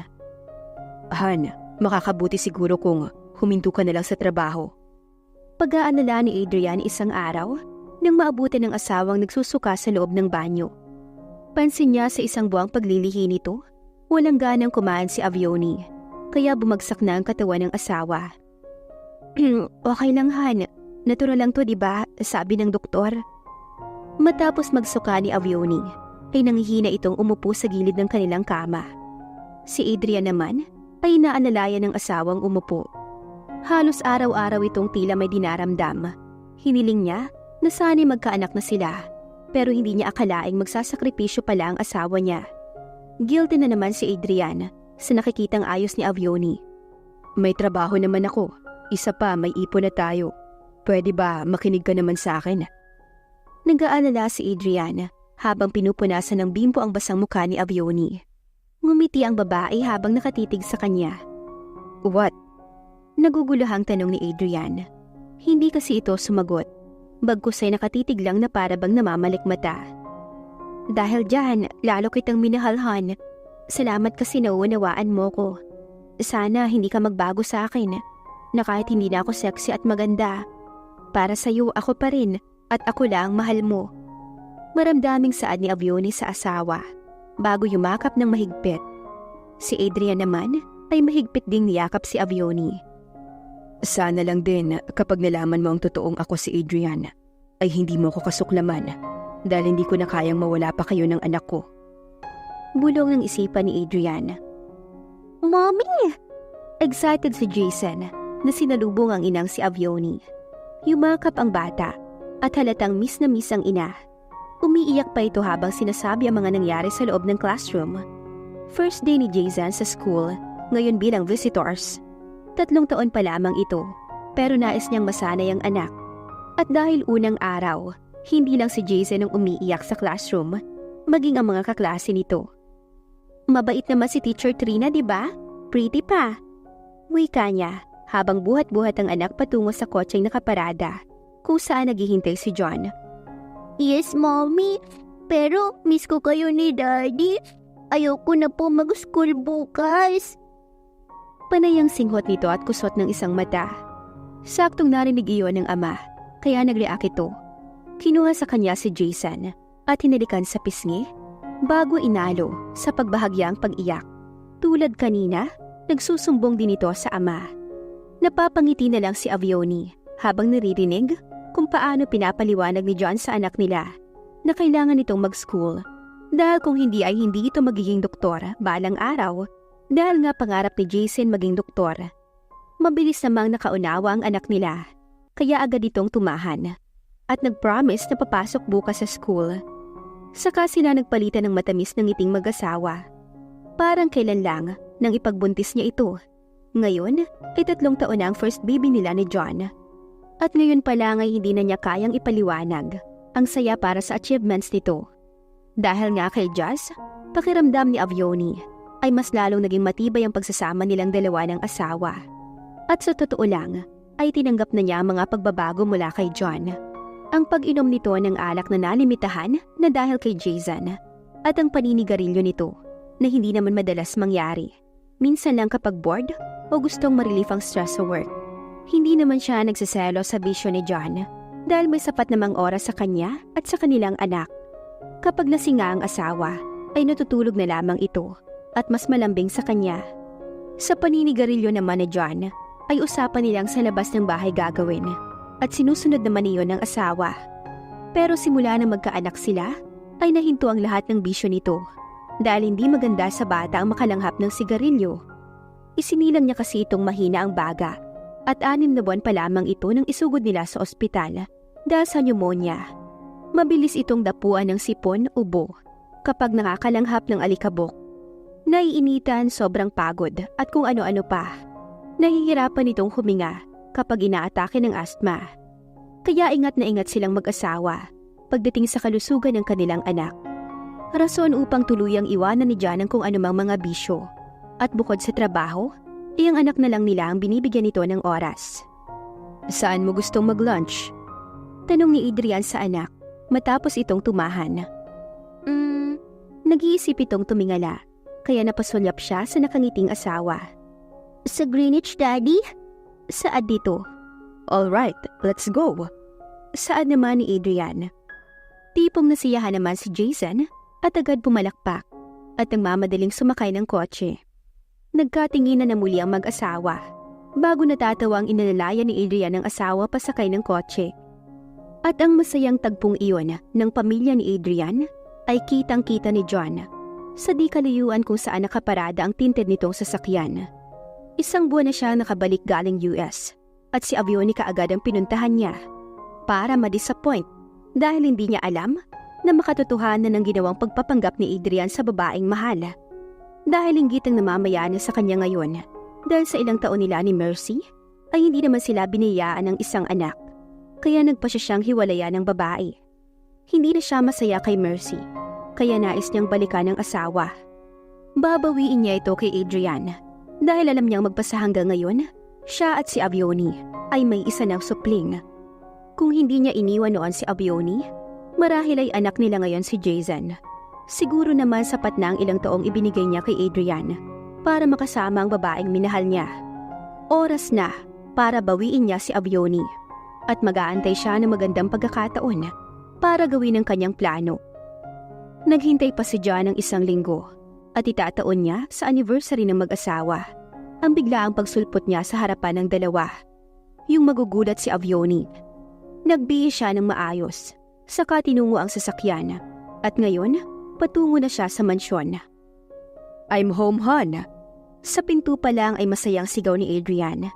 Napangiti naman si Avioni pagkakita sa asawa na may dala itong bulaklak na alam niyang para sa kanya. Buong akala pa naman niya nakalimutan na ni John ang kanilang anniversary dahil heto, inabot na naman ito ng gabi. Nagluto pa man din siya ng espesyal na pwede nilang pagsaluhan, ang adobong pusit. Kung noon ay lagi itong abala sa dami ng ginagawa, tuwing lulutuin niya ang paborito nitong ulam, siguro naman ngayon ay makakasabay niya na itong kainin yon. Nitong huli ay madalas itong mag-overtime sa trabaho, para syempre sa future ng kanilang uniko iho na si Jason. Nag-iisa na lang kasing kumakayod si John sa pamilya nila dahil huminto na siya sa pagtatrabaho. Simula nang mabuntis siya hanggang sa nakapanganak. Ngayon ay inaalagaan na lang niya ang kanilang nag-iisang anak. Happy anniversary, hon. I love you very much. Marahan siya nitong hinagkan sa labi ng makalapit. Nag-abot ka agad ng bulaklak. Thank you, hon. Kanina pa kita inaantay. Hinalikan din siya nito at saka iginiya sa kusina at doon nakahain na ang kanilang pagsasaluhan. Sayang nga at maagang nakatulog ang kanilang anak pagkagaling sa school. Ngayon kasi masipag na itong pumasok. You're welcome, hon. Sorry, medyo late ako. Ani Adrian. Okay lang, sanay na. Halika, nagluto ka ng masarap nating hapunan. Tila bagong magkasintahan lamang ang dalawa na magka-holding hands pa. Pero bago pa man marating ng dalawa ang kusina, ay may nag-doorbell. Ako na po, ma'am, sir. Sakto namang galing sa kabilang silid si Manang Rosa. Tumuloy ka agad ito sa labas. Sila naman ay dumiretso sa komedor. Han, may inaasahan ka bang bisita? Pagtataka ni Adrian, umiling naman si Avioni. Alam ng magulang na anniversary nila, pero sinabi ng kanyang ina na hindi ito makakarating. Kaya maging siya man ay nagtataka kung sino ang mag-doorbell. Ipinagkibit balikat na lamang ni Adrian. Saka inalalayang umupo ang asawa sa isang silya. Naglulukuhan pa silang dalawa nang may magsalita sa kanilang likuran. Kumusta ka na, Adrian? It's been how many years? Parehong napalingon ng mag-asawa, lalo na si Avioni dahil pamilyar sa kanya ang boses ng lalaki. At ganoon na lang ang palalaki ng kanyang mga mata nang makita ang kamukhang-kamukha ito ng asawa niya. Hindi makakibuo si Adrian sa biglaang pagsulpot ni John sa kanilang harapan. habang si Avioni naman ay nagpalingalinga sa kanilang dalawa. Han, anong nangyayari? Meron ka bang hindi sinasabi sa akin? Kalmado pang tanong ni Avioni sa asawang katabi. Avioni, babe. It's me, John. Si Adrian ang kasama mo ngayon. Kakambal ko siya. Niloko kanya, Avioni. Pinaniwalang ako. Matagal niya na tong plano. Naikuyom ni Adrian ang kamao dahil sa matinding galit kay John nang marinig na binaliktad siya nito at agad nagpakawala ng suntok. Bumalik ito para baliktarin siya, samantalang ito ang nang-iwan kay Avioni. Sa lakas ng suntok ni Adrian na tumama sa panga ni John ay nabalandra ito. Napahiyaw naman sa gulat si Avioni. Sinungaling ka dyan. Ikaw ang manloloko. Bakit ka pa bumalik na hayop ka? Igting ang panga ni Adrian. Nanlalaki ang mga mata ni Avioni sa narinig mula sa asawa. Pigil niya kasi ito ngayon sa braso dahil sa ginawa sa lalaking kadarating lang. Sa totoo lang ay naguguluhan siya sa mga nangyayari at hindi niya makuha ang pinag-uusapan ng dalawa.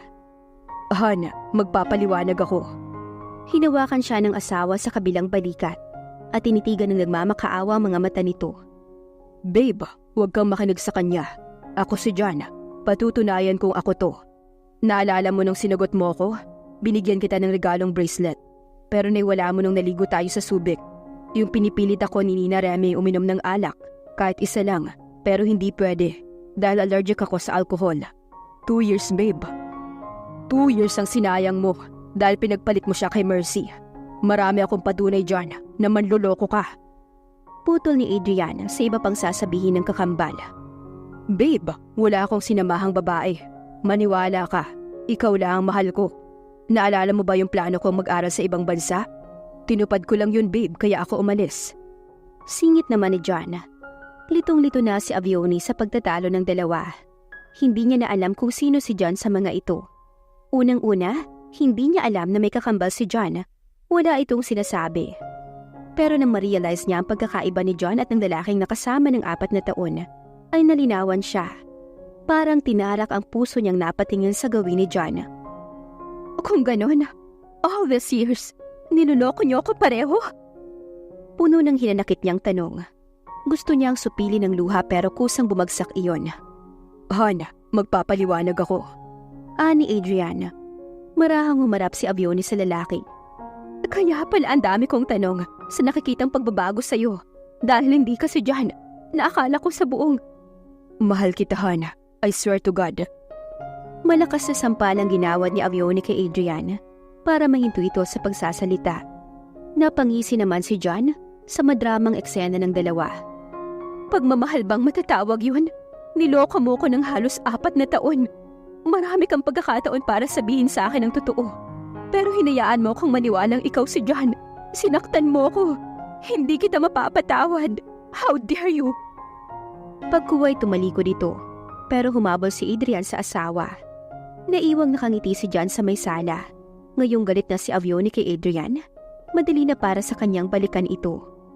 Hihintayin na lamang niyang kumalma si Avioni. Sa kanya ito muling susuyuin. At si Adrian, ibabalik niya ito sa pinanggalingan nitong kulungan.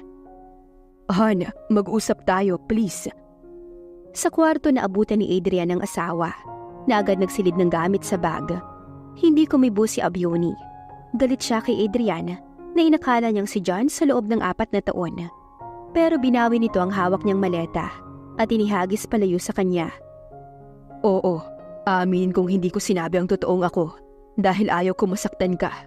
Inisip kong pagkatapos ng kasal natin, iwanan ka na lang. Pero hindi ko kaya. Hindi ko alam kung kailan nagsimulang minahal kita. Yun ay dahil mabilis na hulog ang loob ko sa'yo. Avioni, masama akong tao. Nalugmok ang buhay ko dahil iniwan ako ng babaeng minahal ko noon. Pero nang dumating ka, inisip kong baka ikaw ang kapalit ni Alodia.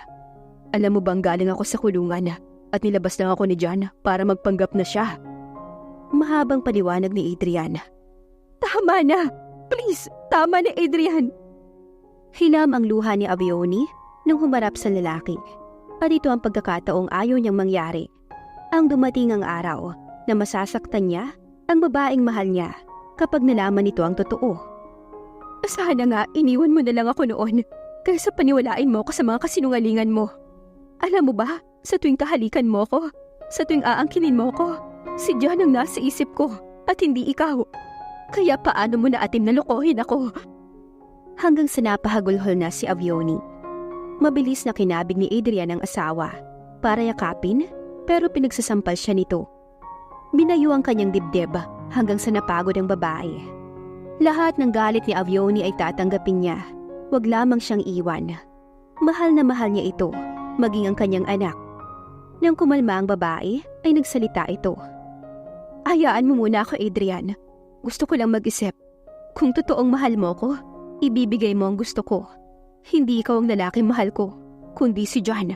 At hindi kita kayang makita at makasama dahil maaalala ko lang ang panlulokong ginawa mo sa akin. Pagkasabi nito ay muling nag-impake ang babae. Walang nagawa si Adrian, kundi panoorin ng asawa. Masakit pero deserve niya yon. Ito ang kabayaran sa kanyang mga kasalanan. Mommy, bakit po tayo uuwi kina Lola? Iiwan ba natin si Daddy? Tanong ni Jason kay Avioni kinabukasan habang paalis sila. Ilang beses siyang pinigilan ni Adrian, pero hindi siya nito mapipigilan. Maging si Manang Norma, pero buo na ang kanyang desisyong aalis. Masasanay din si Jason na wala ang ama. At siya, kakalimutan niya na ang sakit na dinulot sa kanya ng magkapatid. Hindi niya sinagot ang sinabi ng anak. Bagkus ay sumakay na sila ng taxi. Pagdating sa bahay ng magulang, ay umiyak siya ng umiyak habang pinapaliwanag sa mga ito ang panluloko sa kanya ni John at Adrian. Nashock ang mama niya sa nalaman at ang papa naman niya ay nagalit. Sinabing tama ang naging desisyon niyang iwan ng asawa. Sa kanyang dating silid ay umiyak si Avioni at inilabas ang sama ng loob habang isa-isang tinatapon ng mga nakadisplay mula kay John. Para sa kanya ay ibinasura ni John ang maganda nilang relasyon, kaya ganoon din ang gagawin niya. Lugmok at hindi malaman ni Adrian kung saan nahanapin ang sarili sa paglayo ni Avioni sa kanya. Pilit niyang nilalabanan ng matinding kalungkutan ngayon. Hindi niya pwedeng sisihin ang kahit na sino sa mga nangyari. Dahil tama naman si Avioni. Marami siyang pagkakataon upang sabihin ang totoo. Pero hinayaan niyang paniwalain itong siya si John. 3 buwan na ang lumipas at hanggang ngayon ay hindi pa ulit sila nagkakausap ni Avioni. Miss na niya ang kanyang anak. Hindi na rin siya umuwi sa mansyon at nabalitaan niyang ibinenta ito ng kanyang kapatid na si John. Wala na siyang pakialam ngayon kung anong balak nitong gawin sa lahat ng mga natitira pang ari-arian ng kanilang mga magulang. Pagkamuhila ang nararamdaman niya rito. Pakiramdam niya ay muli nitong sinira ang buhay niya. I think you need this, inaanak. Bahagyang lumapag ang basong may lamang alak sa kanyang harapan. Nagangat siya ng paningin, ang kanyang ninong iyon. Sa loob ng 3 buwang pangungulila niya, ay hindi niya inisip uminom ng alak dahil iniwan na niya ang lahat ng kanyang bisyo. Salamat, Nong. Malungkot niyang tugon. Ito lang ang tanging karamay niya ngayon. Babae lang yan, marami pang iba dyan. Pagbibiro nito, hindi siya umimik. Ako nga, ilang taon ang iniwan, pero heto, masaya naman ako. Dagdag pa. May anak kami, at mahal ko si Avioni. Tipid niyang saad sa mapait na boses. Tinampal nito ang kanyang balikat. Eddie, gamitin mo ang anak niyo para magkabalikan kayo. Ganoon lang yun, hindi yung nagmumukmuk ka. Pagbibigay nito ng payo, tumayo siya. Siguro nga Nong, tama kayo. Kung hindi makikipagbalikan sa ngayon si Avioni, hihintayin ko na lang yung araw na mapatawad niya ako. But this time, anak ko muna. Ani Adrian, ngumiti ang ninong niya, saka tumango at nagpasalamat sa payo nito. John, pwede ba? Ayaw ko nang makita ka pa. Inis na saad ni Avioni nang harapin niya ito sa labas ng bahay. Sinabi niya sa mga magulang na sino man sa dalawa ay huwag papasukin sa loob. Ilang beses na itong nagpapabalik-balik sa kanila at hindi siya tinatantanan, pati sa trabaho ay pinupuntahan siya. Babe, mahal kita at mananatiling mahal kita kahit ipagtabuyan mo pa ako. Wika ni John na lalong ikinairita ni Avioni. Mahirap itong makaintindi. Kahit siguro maglumuhod pa ito sa harapan niya, ay hindi niya ito mapapatawad. Kung niloko siya ni Adrian, mas lalong niloko siya ni John. Pareho lang ang dalawa na manluloko. Umalis ka na. Matigas niyang saad. Pareho pa silang napalingon ni John nang may sasakyang huminto sa tapat ng kanilang bahay. Lalong uminit ang ulo niya pagkakita kay Adrian. Isa ka pa! Anong ginagawa mo dito? Nang makalapit ay tanong niya. Hindi sumagot si Adrian. Bagkus ay pinagsawa ang mga matang tinitigan ang miss na asawa. Kung sana'y pwede niya itong yakapin at halikan sa mga sandaling iyon. Nag-init naman ang magkabilang mata ni Avioni habang sinasalubong ng galit na titig ang malamlam na mga mata ng asawa. Nakakita niya roon ang matinding kalungkutan. Ngayon niya lang napagtanto ang kaibahan nito kay John. Hindi nagsisinungaling ang mga mata ni Adrian. Mababasa niya roon ang sinseridad.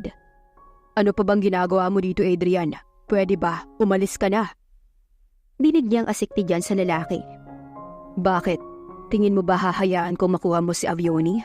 Noong iniwan mo siya at sumama ka kay Mercy, ako ang sumulo ng responsibilidad mo sa kanya. Asawa ko siya. Saad ni Adrian sa mahinahong boses. Pero pangalan ko ang nasa papel na pinirmahan yung dalawa. Sa akin siya nagpakasal. Nagsimulang sumigaw si John. Okay, pero ako ang ama ng anak niya. Ako pa rin ang mas may karapatan sa kanya.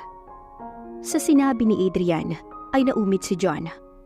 Alam niyo, umalis na kayo pareho dahil wala akong pipiliin sa inyong dalawa dahil pareho kayong manluloko. Bulyo ni Avioni sa mga ito. Daddy!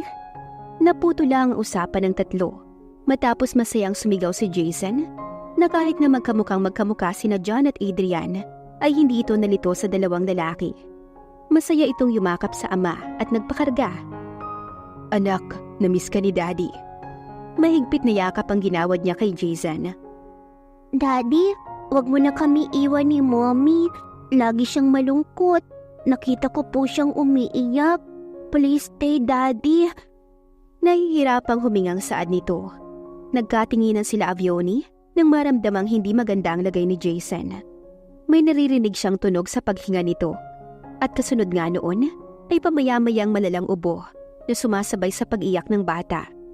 Agad namang pinakalma ni Adrian ang bata.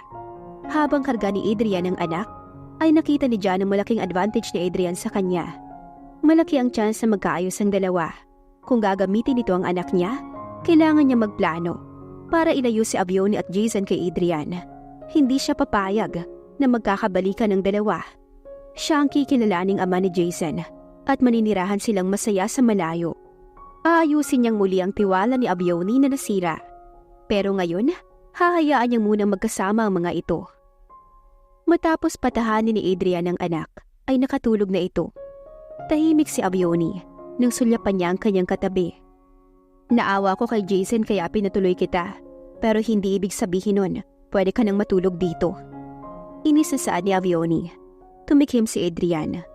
Bakit? Natatakot ka bang hindi makatiis? Tanong nito. Masama itong tinignan ni Avioni. Hindi ako nakikipagbiruan sa iyo, Adrian. Tingin mo ba makakalimutan ko ng 3 buwan lang paluloko mo sa akin? Inis nitong sambit. Hindi kita niloko, Avioni. Bagkus, inunawa ko ang damdamin mo. Ginawa ko lang yun para hindi ka masaktan. Kung ahalikan ba kita ngayon at aangkinin, si John pa rin ba ang may isip mo? Paghahamong tanong ni Adrian sa asawa. Napalunok si Avioni. Makakaalis ka na, Adrian. Pinagbigyan na kitang makasama si Jason. Matigas sa saad ni Avioni na hindi pinansin ng asawa. Hindi ito sumagot. Nandilat ang mga mata niya nang makita itong naghubad ng polo at humiga sa tabi ng natutulog nilang anak. Pagkuway ipinikit ang mga mata. Ano ba sa tingin mo ang ginagawa mo, Adrian? Pwede ba umalis ka na? Naiinis niyang saad. Pero tila wala itong pakialam sa sinabi niya. Kalaunan, bahagya na itong naghihilik. Masama niya itong pinukol ng tingin. Wala na siyang magagawa pa, kundi hayaan itong matulog sa tabi ng anak nila. Halatang nasabik ang lalaki sa bata. Anak, baka naman talagang mahal ka ni Adrian. Patawarin mo na siya. Wika ng kanyang ina. Dito niya ito nadatnan sa sala paglabas niya ng silid. Para bang puyat na puyat si Adrian at mabilis itong nakatulog. Hindi ko alam, ma. Umasa ako ng magandang pagsasama namin ni John. Pero nabigo ako. Nang dumating si Adrian, pakiramdam ko, nagulo ang puso ko. Pag-amin niya, nag-init ang gilid ng kanyang mga mata. Anak, si Adrian ang tunay na nagmamahal sa'yo. Dahil kung tunay na mahal ka ni John, hindi ka niya hahayaang paasahin at iwan ka sa araw mismo ng kasal niyo. Pero si Adrian, sinamahan ka at hindi iniwan dahil ayaw kang masaktan. Bagkus ay natutunan kanyang mahalin at sa palagay ko, mahal mo si Adrian. Kahit ang dami niyang kaibahan kay John, tinanggap mo lahat ng yun. Yung bisyo niya, yung mga simpleng bagay na ginagawa niya malayo kay John, ay patunay na mahal ka. Binago niya lahat ng yun dahil naging totoo siya. Mahabang saad ng kanyang ina, saka hinawakan nito ang kanyang kamay. Napakagat siya sa ibabang labi upang supilin ang kanyang mga luha. Anak, gawin mong magpatawad para kay Jason. Maawa ka sa anak niyo. Kailangan niya ng isang ama na gagabay sa kanya. Dagdag pa nito, dahil dito, sunod-sunod na ang paglandas ng luha niya. Nasasaktan pa rin siya sa ginawa ni Adrian at John sa kanya. Sa puso niya ay hindi pa ito ang tamang panahon para magpatawad kung kaya nga niya. Naunawaan naman iyon ng kanyang ina.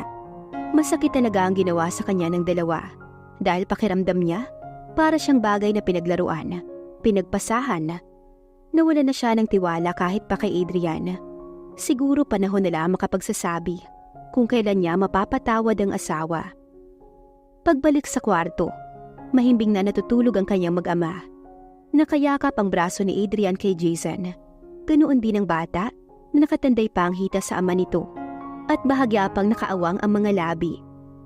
Tuksong napatitig siya sa asawa. Kung hahalikan ba kita, aangkinin. Si John pa rin ba ang may isip mo? Naipilig ni Avione ang ulo nang maisip ang sinabi nito kanina. Galit siya kay Adrian, pero dahil kay Jason, hahayaan niya itong manatili sa bahay nila. Pwede nitong dalawin ang bata, pero hanggang doon na lang iyon. Agad na siyang lumabas at sa kabilang kwarto natulog. Kinabukasan ni nagising siya sa matitinis na hagikik ng bata na nagmumula sa kwarto ng anak. Agad siyang bumangon at nagtungo sa banyo. Naligo na rin siya dahil may pasok siya mamayang 7:00 ng umaga. Pagkatapos niyang umalis sa poder ni Adrian, ay naghanap kaagad siya ng trabaho. Sakto at may bakante sa dating pinapasukan. Natuwa pa nga si Analu nang bumalik siya dahil nga na-miss siya nito. Bihis na siya nang lumabas ng kanyang silid at nadatan niya sa komedor ang mag-ama. Pinapakain ni Adrian si Jason habang kausap nito ang kanyang ama. Dinig pa niya ang huling sinabi ni Adrian. Mahal ko po ang anak niyo pa at hindi ako titigil hanggat hindi niya ako napapatawad. Good morning anak ko. Good morning ma, pa. Bati niya sa mga ito, patkunwaring hindi narinig ang sinabi ni Adrian. Humalik siya sa pisngi ng magulang at sa kanyang anak. Hindi sinasadyang nagtama ang titig nila ni Adrian matapos humalik kay Jason. Pero agad siyang nag-iwas ng mga mata, saka inirapan nito. Ipinahahalatang galit pa siya sa lalaking to. Mommy, kiss mo rin po si Daddy? Pakiusap ni Jason. Rason para mapatingin na naman siya kay Adrian. At ang lalaki, bahagyang ngumiti sa kanya. Baby, ayaw ata ni Mommy oh.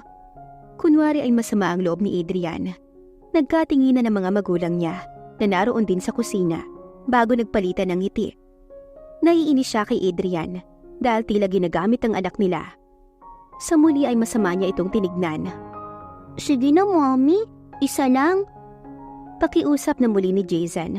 Wala itong kaalam-alam na hindi sila bati ng daddy nito. Hindi naman niya pwedeng sabihin sa anak. Ayaw niyang sumama ang loob nito. Anak, hindi pa nag-toothbrush si Mommy. Nakakahiya kay Daddy. Pagdadahilan na lang niya, humarap naman ito sa ama.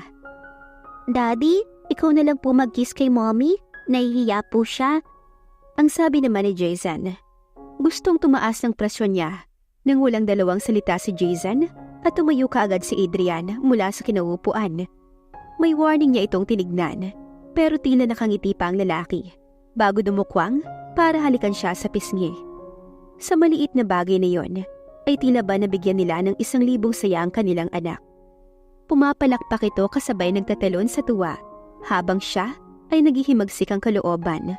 Hindi pa nga niya napapatawad si Adrian ay nakakiss na. Mukhang nasisiyahan din ng magulang niya dahil parehong nakangiti. Iyahatid na kita, Han. Matapos mag-almusal, ay kasunod niya si Adrian palabas ng bahay. Hinarap niya ito. Nasa labas na sila at alam niyang hindi na sila makikita ni Jason. Adrian, please, nakikiusap ako sa'yo. Huwag mo nang dagdagan pa ang bigat ng nararamdaman ko. Hinayaan na kitang makasama ang anak ko. Kaya sana, hayaan mo munang mawala rin ang dulot ng sakit na ginawa mo sa akin. Naiiyak na pakiusap ni Avioni. Napabuntong hininga si Adrian. Wala siyang choice kundi pagbigyan ng asawa. Pero hindi niya ito susukuan. Mananatili siyang hihingi ng tawad sa kanyang kasalanan. Matapos bumili ni John ng bahay sa malayong probinsya, nag-hire siya ng taong dudukot kay Avioni. Doon niya ikukulong ang babae hanggang sa makuha ulit ang damdamin nito. Sa kanila isusunod si Jason at walang magagawa si Adrian kundi ang mabigo dahil sa kanya naman talaga si Avioni noon pa. Sir, palabas na siya. Kausap ni John ngayon si Ador. Ito ang lalaking inutusan ni John para kidnapin si Avioni. Okay, dalhin mo siya sa lugar na sinasabi ko sa'yo. Nakangiting wika ni John. Hindi pa man ay gusto na niyang magdiwang. Yes sir, masusunod po. Wika ng lalaki. Saka naman pinatay ni John ang linya. Napapangiti pa ito. Ngiti na nauwi sa tawa. Samantala si Adrian ng hapong iyon ay saktong kadarating lang sa harap ng gusali na pinapasukan ng asawa. Napangiti na siya nang makita ang babaeng palabas na kinakawayan ng isang kasamahan. Subalit ganoon na lang ang gulat niya nang bigla na lang may humahagibis na sasakyan at huminto mismo sa tapat ng kanyang asawa. At kasabay noon, may dalawang lalaking dumukot dito. Saka mabilis sa pinasiba ng sasakyang walang plate number. Agad niya ring pinaharurot ang sasakyan upang sundan ang kotseng yon. John, hindi kita mapapatawad, hayop ka. Mapapatay kita kapag may masamang nangyari kay Avioni. Igting ang panga ni Adrian na bulong habang mabilis sa sinusundan ang sasakyang dumukot sa asawa. Alam niyang walang ibang gagawa nito kundi ang kakambal. Matapos isakay si Avioni ng dalawang lalaki sa loob ng kotse, ay agad na pinaamoy ng pampatulog. Sir, nakuha na po namin. Papunta na po kami dyan. Agad namang tinawagan si John ng isang kidnappers. Good. Siguraduhin niyo lang na walang makakakita sa inyo. Hihintayin ko kayo rito. Wika ni John sa pinatay ang linya. Agad namang ibinulsa ng isang lalaki ang cellphone. Boss, pera na naman to sigurado. Sabi ng nagmamanehong lalaki. Tumatawa pa ito. Siyempre naman. Bilisan mo ang pagmamaneho para makarating na tayo. Sabik na ako makahawak ng salapi. Saka nagtawanan ng tatlong kriminal.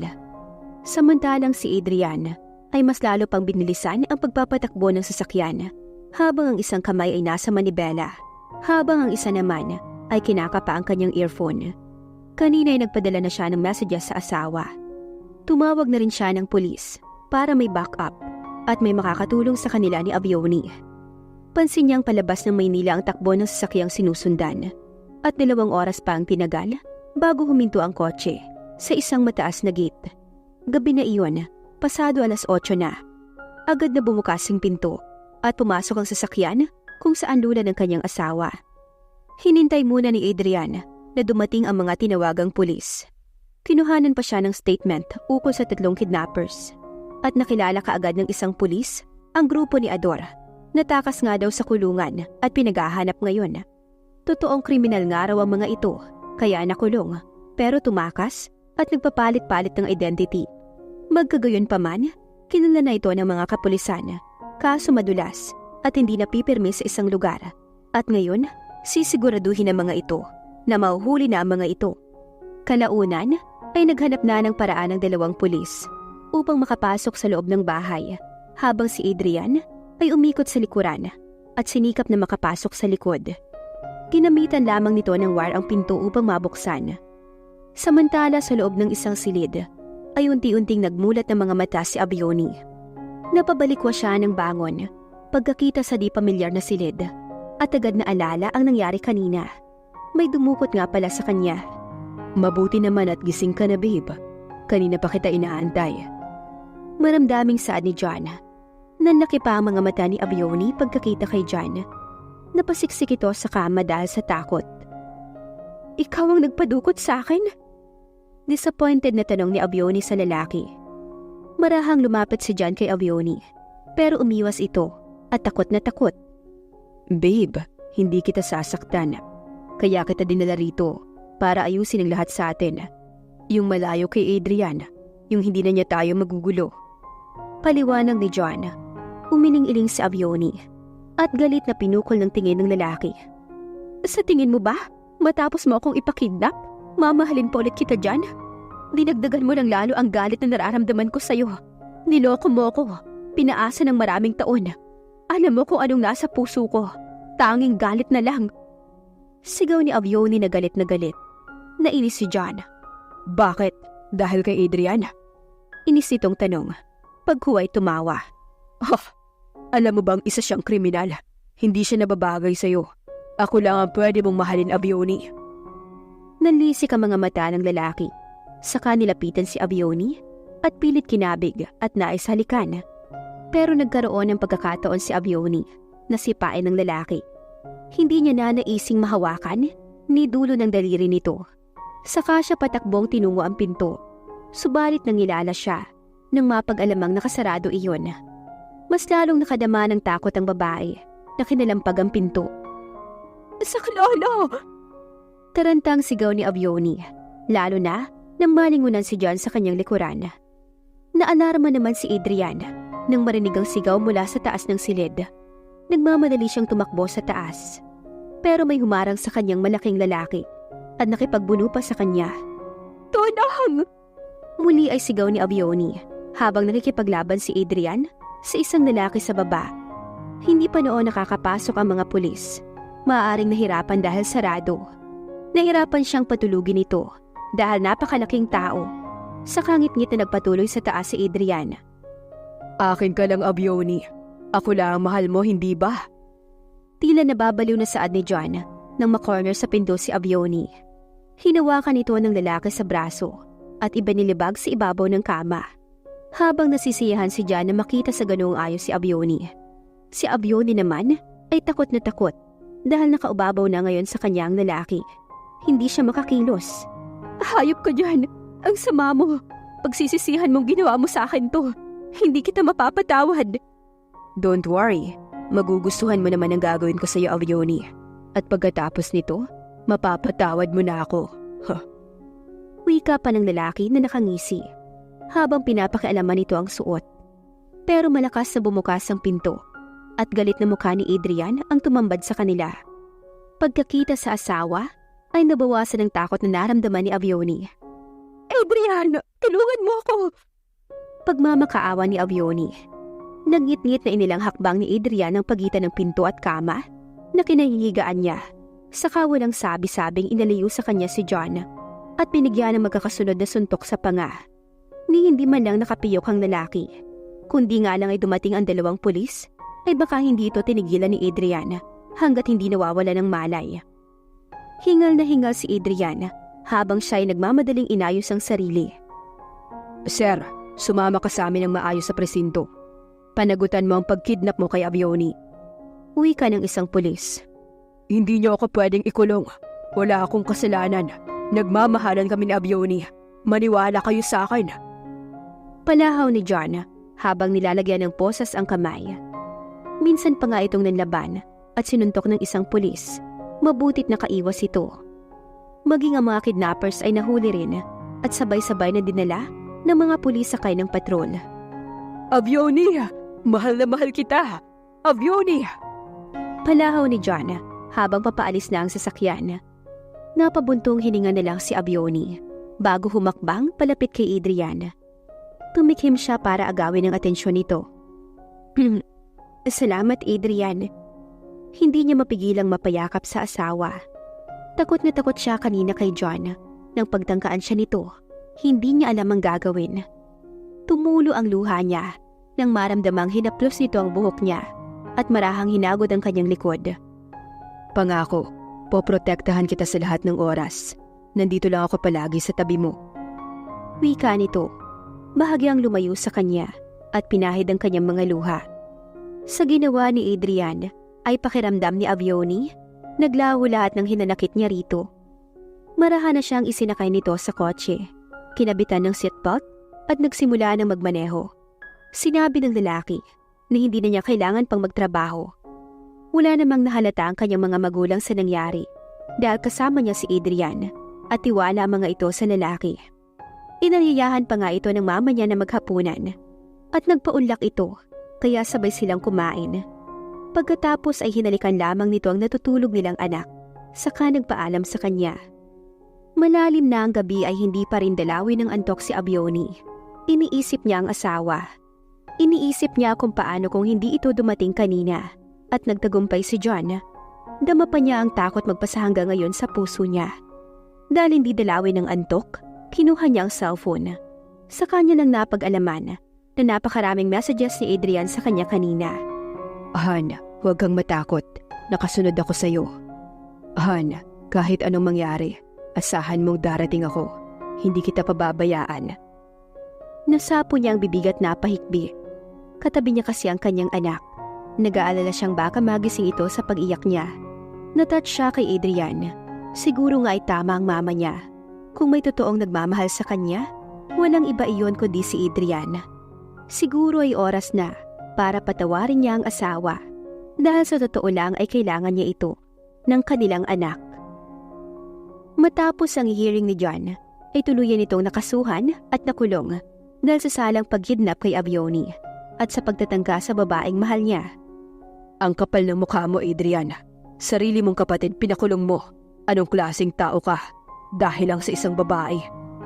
Galit ang tiyuhin niya nang puntahan siya sa trabaho.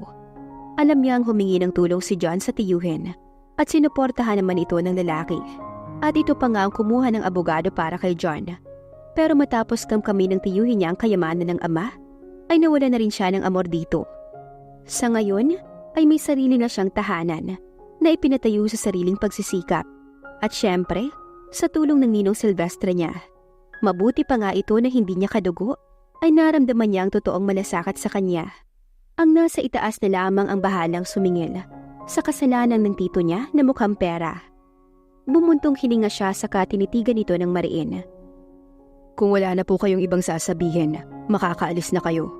Kung nasaan man si John ngayon, deserve niya yon. Siya ang may kagagawan kung bakit siya nakulong. Pagkasabi niyang iyon, ay tinilikuran niya na ito at bumalik na sa trabaho. Narinig pa niya itong galit na sumigaw at sinabing wala siyang mararating dahil mayabang siyang tao. Pero hindi niya ito pinansin at hinayaan sa gusto nitong sabihin. Ito na nga ang may kasalanan sa kanya. Ito pa ang tipong galit at nagmamalaki. Kung dati ay bilib na bilib ito kay John, ngayon ay hindi na niya alam. Ano man ang nangyari sa buhay niya, ay ipinagpapasalamat niya iyon. Dahil mas naging matatag siya. Bukod doon, ay dumating sa buhay niya si Abioni at ang kanyang anak. Paglabas niya ng trabaho, ay dumiretso siya sa bahay ng mga biyanan. Medyo matagal-tagal na rin hindi siya nakadalaw sa kanyang mag-ina dahil naging abala siya sa bahay na pinapagawa. Gayunman, ay madalas niyang nakakausap ang anak sa cellphone through video call. Pagdating ay masayang sumalubong ang kanyang anak at nagpakarga kaagad. Iniabot naman niya ang pasalubong dito, maging ang bulaklak na para sa asawa. Thank you, Adrian. Saad ni Abioni sa lalaking na-miss niya, pero nauunawaan niyang busy ito. Matagal na niyang napatawad si Adrian sa puso niya, pero hindi pa niya iyon maisatinig. Siguro kung may pagkakataong mapagsolo silang dalawa, sa kanya sasabihin. Sakto ang dating mo, Adrian. Nakapagluto na ako ng paborito mo. Masayang saad ng kanyang biyanan. Salamat, ma. Mukhang mapaparami na naman ako neto. Natatawang sagot ni Adrian. Ano pang hinihintay natin? Tara na sa kusina. Pagkasabi nagpatiuna ito, kasabay ang lalaking biyanan. Daddy, dito ka ba matutulog katabi namin ni Mommy? Habang patungo sila sa komedor ay tanong ni Jason. Yes anak, kapag gusto lang ni Mommy. Naramdaman ni Abioni na inakbayan siya ng lalaki. Binalingan kaagad siya ni Jason. Mommy, pumayag ka na po. Miss ko na si Daddy. Pakiusap ni Jason sa ina. Ngumiti muna si Abioni bago tumango bilang pagpayag. Yay! Sigaw nito. Lolo, Lola, dito po matutulog si Daddy. Kasama namin ni Mommy. Sumbong kaagad nito nang marating nila ang komedor. Tama lang naman yan, apo. Dahil miss na rin ng mommy mo ang daddy mo. Pambubuko ng kanyang ama. Paano nyo naman nasabi yan pa? Kayo talaga? Salo kaagad ni Abioni. Well, base lang naman sa mga nakikita ko. Siguro naman oras na para magkakasama na kayo. Tama na ang tampuhan nang sa gayon ay madagdagan na ang apo ko. Nakatawa pang saad ng papa niya. Napatingin tuloy siya sa gawin ng asawa. Sakto namang nakatingin ito sa kanya na agad siyang kinindatan. Pakiramdam niya ay umarko ang kanyang puso. Masaya silang kumain habang nagkukwentuhan. At tulad ng dati, diretso sila sa silid ng anak. After kumain, nilinis niya si Jason at binihisan, saka hinayaan na magbanding muna ang mag-ama. At siya naman ay inayos ang kanyang silid. Matapos maglinis ng katawan at makapagbihis ng pantulog, ay tinungo na niya si Adrian sa silid ng kanilang anak. Saktong tulog na si Jason. Adrian, kung gusto mo nang matulog, pwede ka nang lumipat sa kwarto. Wika niya. Matagal siya nitong tinitigan, na tila ba nanonood sa kanyang kalamnan. Titig na tumatagos sa manipis niyang pantulog. Napalunok siya nang marahang lumapit si Adrian sa kanya at gagapin ng kabilang bahagi ng kanyang pisngi. Dama niya ang init ng palad nito, na tila ba humahaplos sa puso niya. Miss na niya si Adrian, hindi bilang si John, kundi ang lalaking minahal niya. Adrian, usal niya ng marahang kabigin. Halos magkadikit na mga mukha nila at tila ba sinisilaban siya. I love you, Avioni. Miss na kita. Marahang bulong ni Adrian na pinaglanda sa labi niya ang isang daliri nito. Lalong nanuyo ang kanyang lalamunan at halos magkandabuhol ang hininga nang siilin nito ng malalim at sabik na mga halik ang labi niya. Hindi na rin niya napigilan ang pananabik sa asawa at napayakap siya rito. Mabilis siyang binuhat ni Adrian upang dalhin sa silid niya. Mabuti naman at nasa silid na ang mga magulang niya at walang makakakita sa kanya. Napapaungol na siya nang isa-isang tinanggal ni Adrian lahat ng suot niya at agad naglanda sa mga labi nito sa iba't ibang parte ng katawan niya na halos ikabaliw niya. Wala siyang ibang alam kundi ibulong ang pangalan nito hanggang sa tuluyan nitong pag-isahin ang mga katawan nila. Isang buwan matapos makalipas sina Adrian at Avioni sa bago nilang bahay, ay nagpakasalang dalawa sa simbahan. Hindi man kasing garbo nung una nilang kasal, pero ito ang mas memorable. Hindi nga namamalaya ni Avioni na sobrang in love na siya sa asawa. Hindi man ito ang lalaking una niyang minahal, pero kay Adrian niya naramdaman ang tunay na pagpapahalaga. Hindi man ito kasing yaman ni John, ay hindi naman matatawaran ang kasipagan at determinasyon nito. Para kay Avioni, simple man ang buhay nilang mag-asawa, ay napakasaya naman nila. Lalo na ngayon dahil magkakaroon na sila ng pangalawang anak. At excited nang maging kuya si Jason. At maging ang kanyang mga magulang ay excited na rin sa parating na apo. At si John ay mananatili na lamang isang mapait na alaala sa kanya na hindi na niya naisin pang maalala dahil masayang masaya na siya sa piling ni Adrian